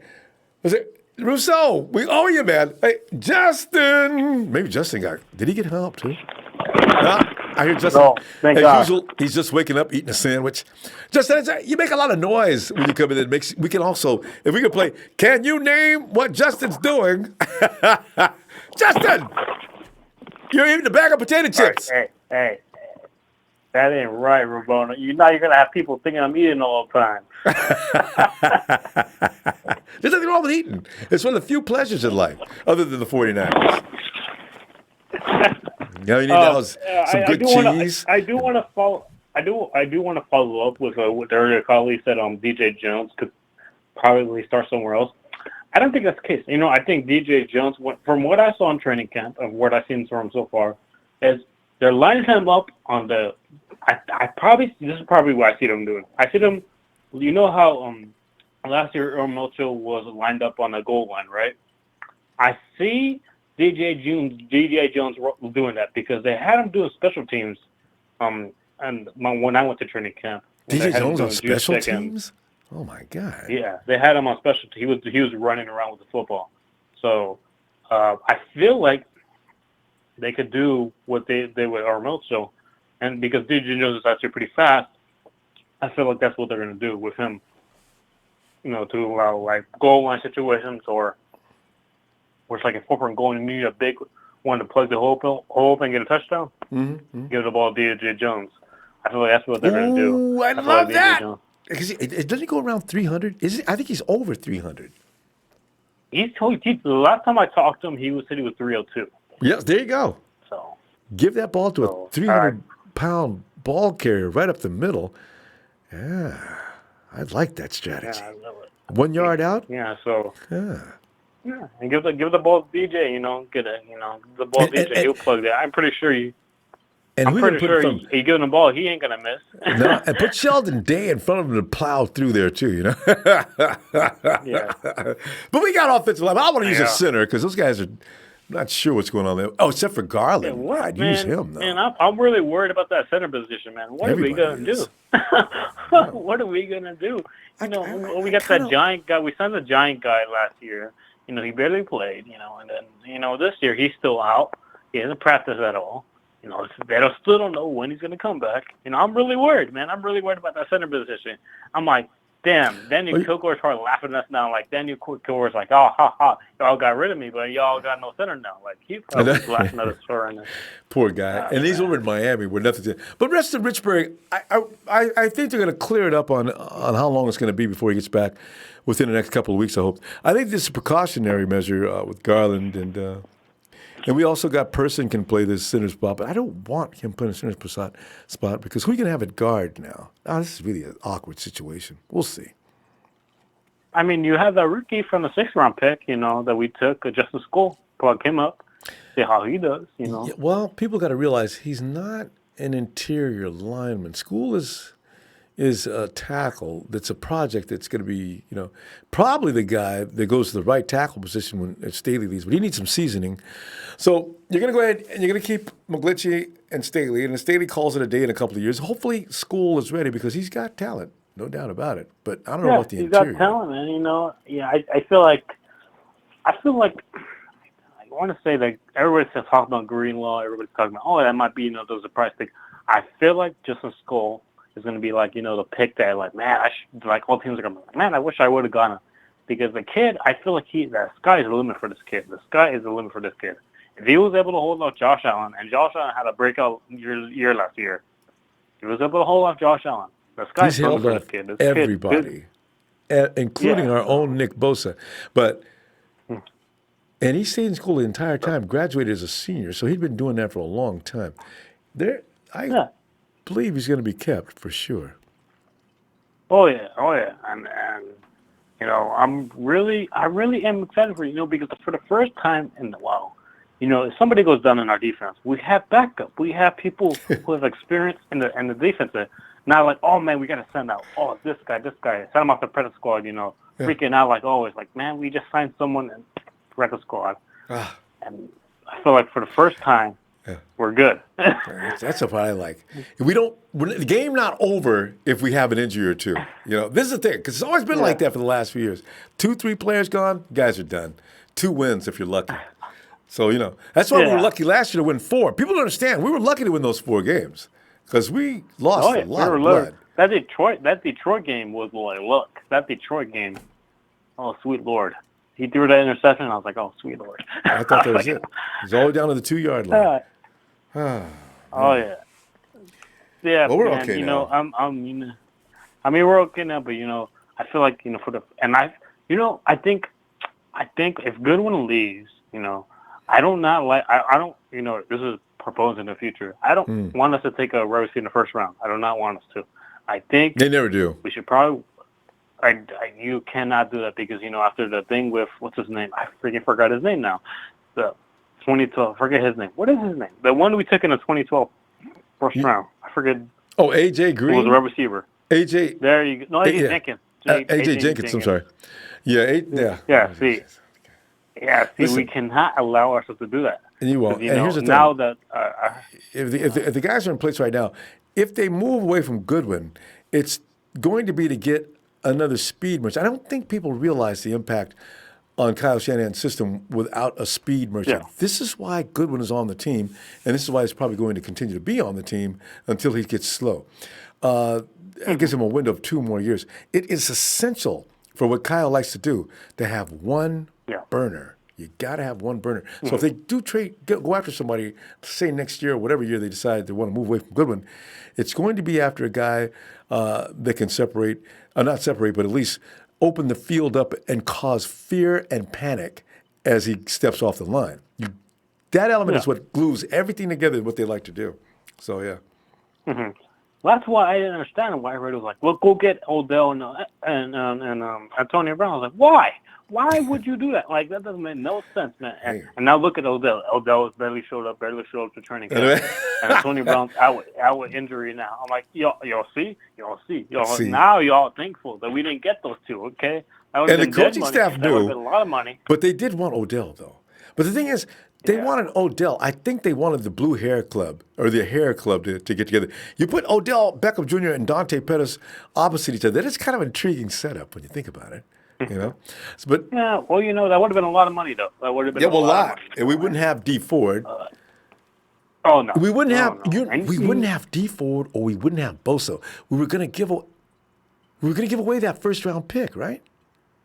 Yes. Yeah, and they were willing to. They were willing to too. That's the scary thing. Wow. They were willing. We dodged They were willing to. Bullet. Whoa. Oh yeah. Ooh. Whoa. So that's why I'm like, hold the brakes, everybody. Be patient with this wide receiver group. They're gonna make the best decision possible. It's gonna be tough. I'm not gonna lie. Who gets cut? It's gonna be tough. It's gonna be really tough. Me and you had a disagreement about taller receivers, and I still stand by what I said. I still want taller receivers. Robono. I cannot tolerate no 5'9" receiver, Robono. I can't. No, I cannot. 5'9" is a little small. But I do like quick receivers because I like guys who can get open. I don't like tall guys. He's 50-50. Well, I don't want 50-50. I want 70-30 because if you can't stay with my receiver, then I'm pretty sure I'm going to get the ball to him. It's just my thinking. But I could be wrong. I don't know. Hey, Justin. Yeah. Hey, we got to see tomorrow because we're out of time. It's getting late. I forgot people are up waiting for us. So we go overtime. We're going to make people stay up too late. Oh, yeah. I'll see you tomorrow, okay? Yeah. Yes, sir. Well, hopefully it's a better day. Yeah. Jesus Christ, man. It will be. The 49ers take the day off tomorrow, so we'll be talking about other things. All right. Have a good night. Oh, yeah. Hopefully, man. All right, good night.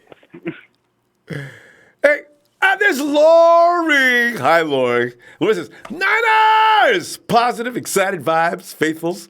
Let's get it. Shout out to the hit squad, fellas, and Niner faithful. Let's go, Niners! Lori, you got to call in and give me the Niners yell. I haven't had a lady do it yet. I want to hear it. All right. We go to now since day one. What's going on, family? What's up, man? Hey, day one, man. We're just sitting here, man, gloating over our defense. And it's fun doing that because you see fans from other teams in the chat, and they're probably sitting there envious because they can't say the things we can say. Yeah! Hell nah. Boogie! Boogie!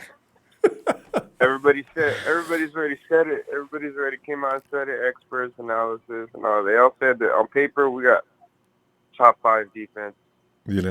Paper, and that's good enough for me, But they're always gonna doubt us, so they're gonna be like, oh well, they gotta go and prove it. Well, Dee Ford's proved it. Buckner's proved it. Bosa, he's polished. Yeah, is going to prove it most likely. I mean, if you're going to gamble on a guy, but gambling on Bosa is pretty good gambling. I mean, you don't really have to worry about losing. If you do, it'll be like luck. Yeah, I wanted Josh Allen and all that, and I was like, but whatever.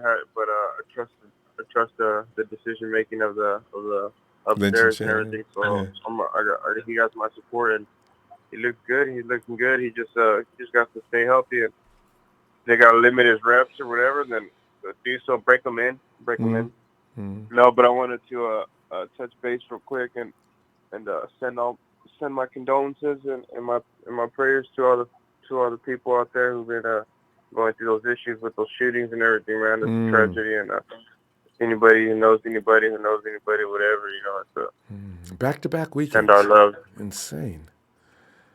Yeah, but and then besides that, yeah, that's cool, Ronbo. That's cool. What we got going on? I'm ready, man. I'm excited.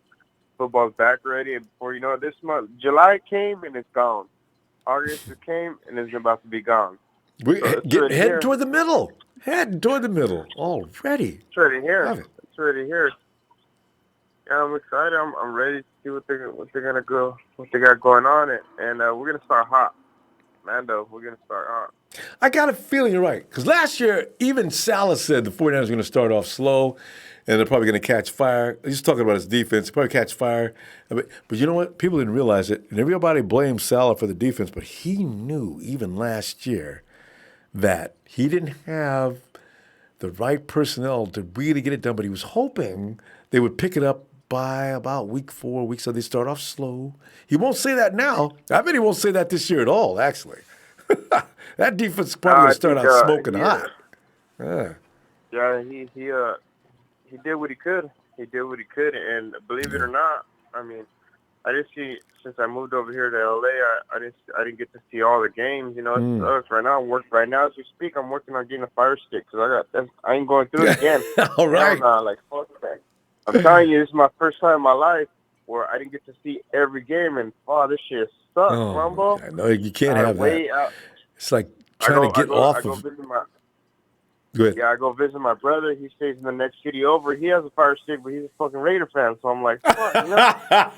Hey, and he's like, don't come over here. He's like, you know what time it is and shit. I'm like, fuck, yeah, I'm gone. Might as well. I ain't even gonna be here. Hey, but you should say, I think when the 49ers play, can I use it, man? I mean, come on, man. We're related, all right?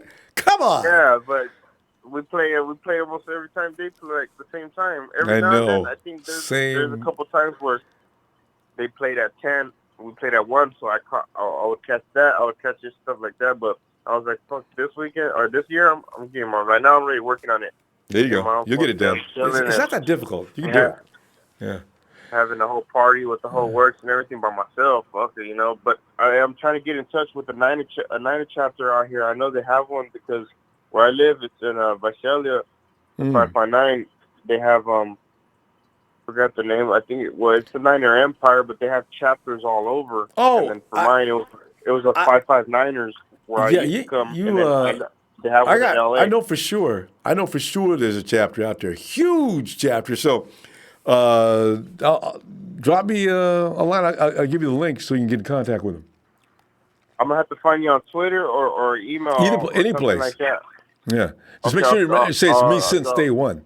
If you use another name. Yeah, I'll drop my email on the chat and everything, and we'll go from there. And I appreciate it because I ain't going through it no more, Ronbo. We got the expectations are too high, and I want to witness it, you know. And we're gonna start hot. I'm ready, man. Our defense, and our depth, everything's gonna.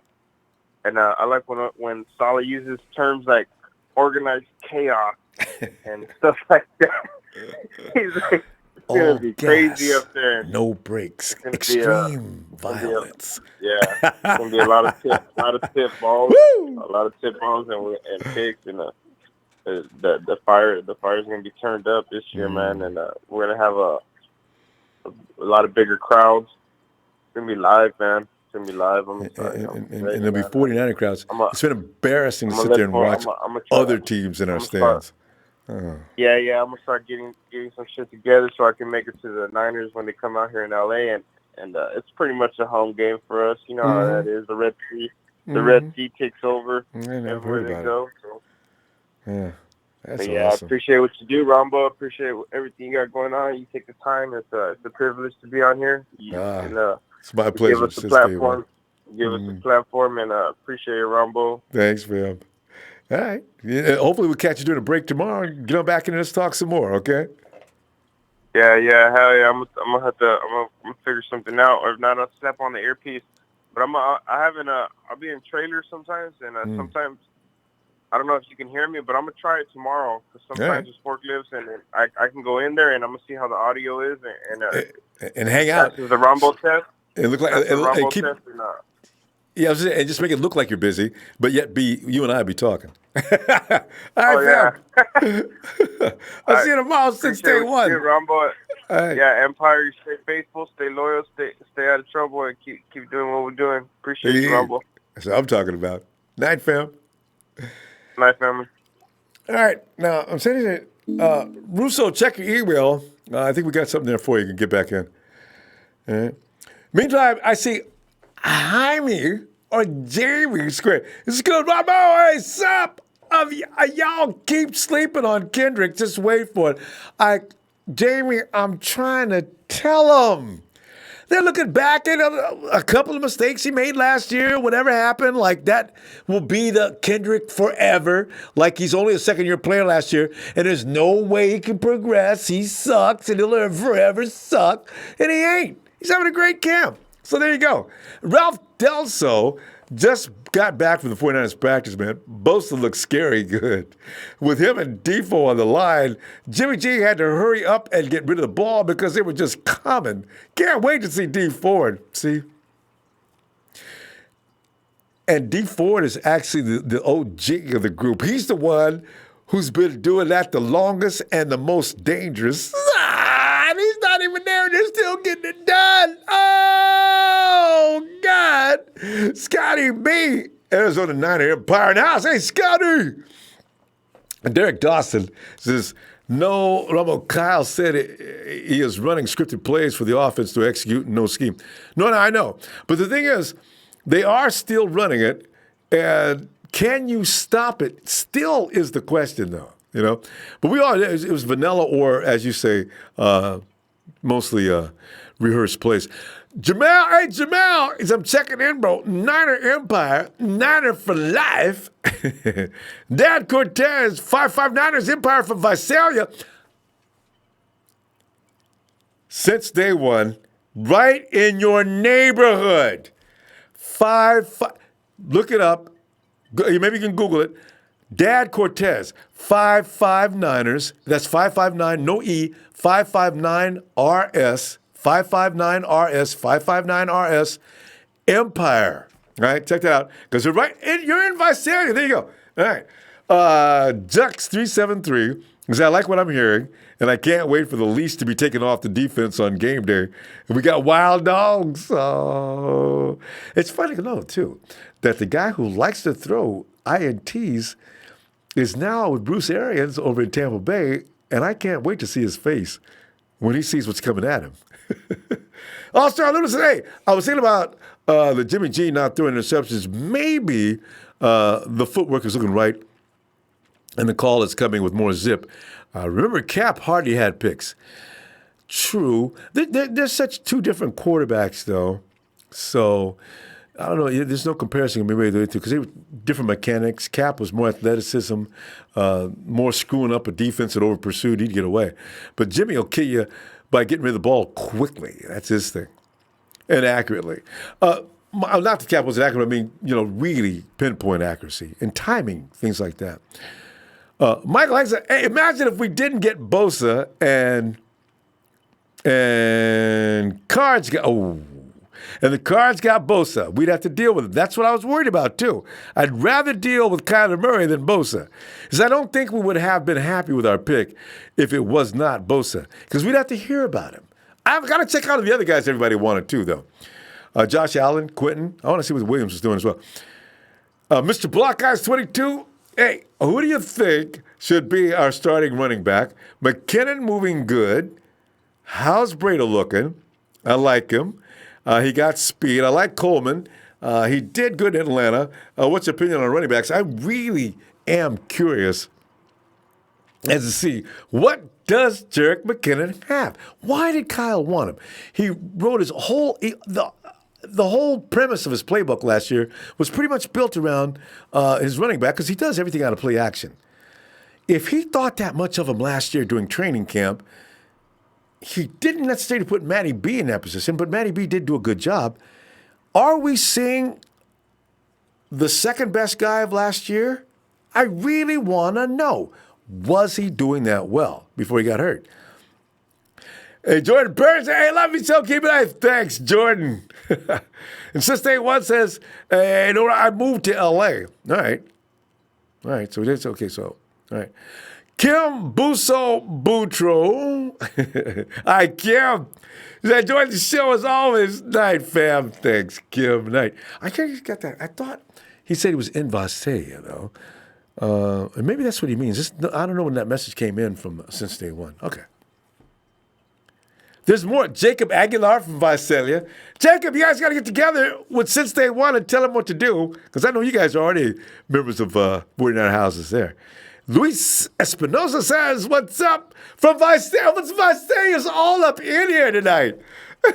From Visalia, California, 559ers for life, our lives. Is it N Niners? N Niners, ERRSSS. There you go. Since Day One, man, you got all kind of fam, man. I'm telling you. As Kim says, Since Day One, do you know Lenny Mendoza? Visalia! Sup? Kim says, do you know Lenny Mendoza, my cousin Visalia? Right? Lenny Mendoza, since they won, you know him? Right? All right. So, all right. So Russo will be back tomorrow. We'll finish up with him. Fam! Is it? Oh, I thought Salvador. Wait, Sal's from Fresno. All right. He says he's scared out Raider fans one day at a time. Raider fans, boy, I tell you what, boy, look what you did now. You got John Gruden over there doing all kind of bizarre things. They hustle up and go get AD. He's over there text messaging back to Pittsburgh. Instead of focusing on the job at hand. This is why I'm starting to think Lynch and Shanahan deserve more credit than we gave them in the last few months. People were trying to hang Lynch, especially Lynch and company up because we wouldn't go after AB, that we lost out on the deal. They blamed that on them with the Giants. And the Giants and Raiders are never going to deal with this, fam. That's just the way it is. That's just tradition. And Don Lynch, poor guy, he didn't know. He just got here. But forget about Oakland and forget about New York. They do not like us. That's just the way it is. Hey, I'm going to go. I'll see you tomorrow. We haven't got a practice ball, but we'll talk about some other things. Fam! Hit that like, as I mentioned. I look forward to seeing you tomorrow, Monday Night Raw.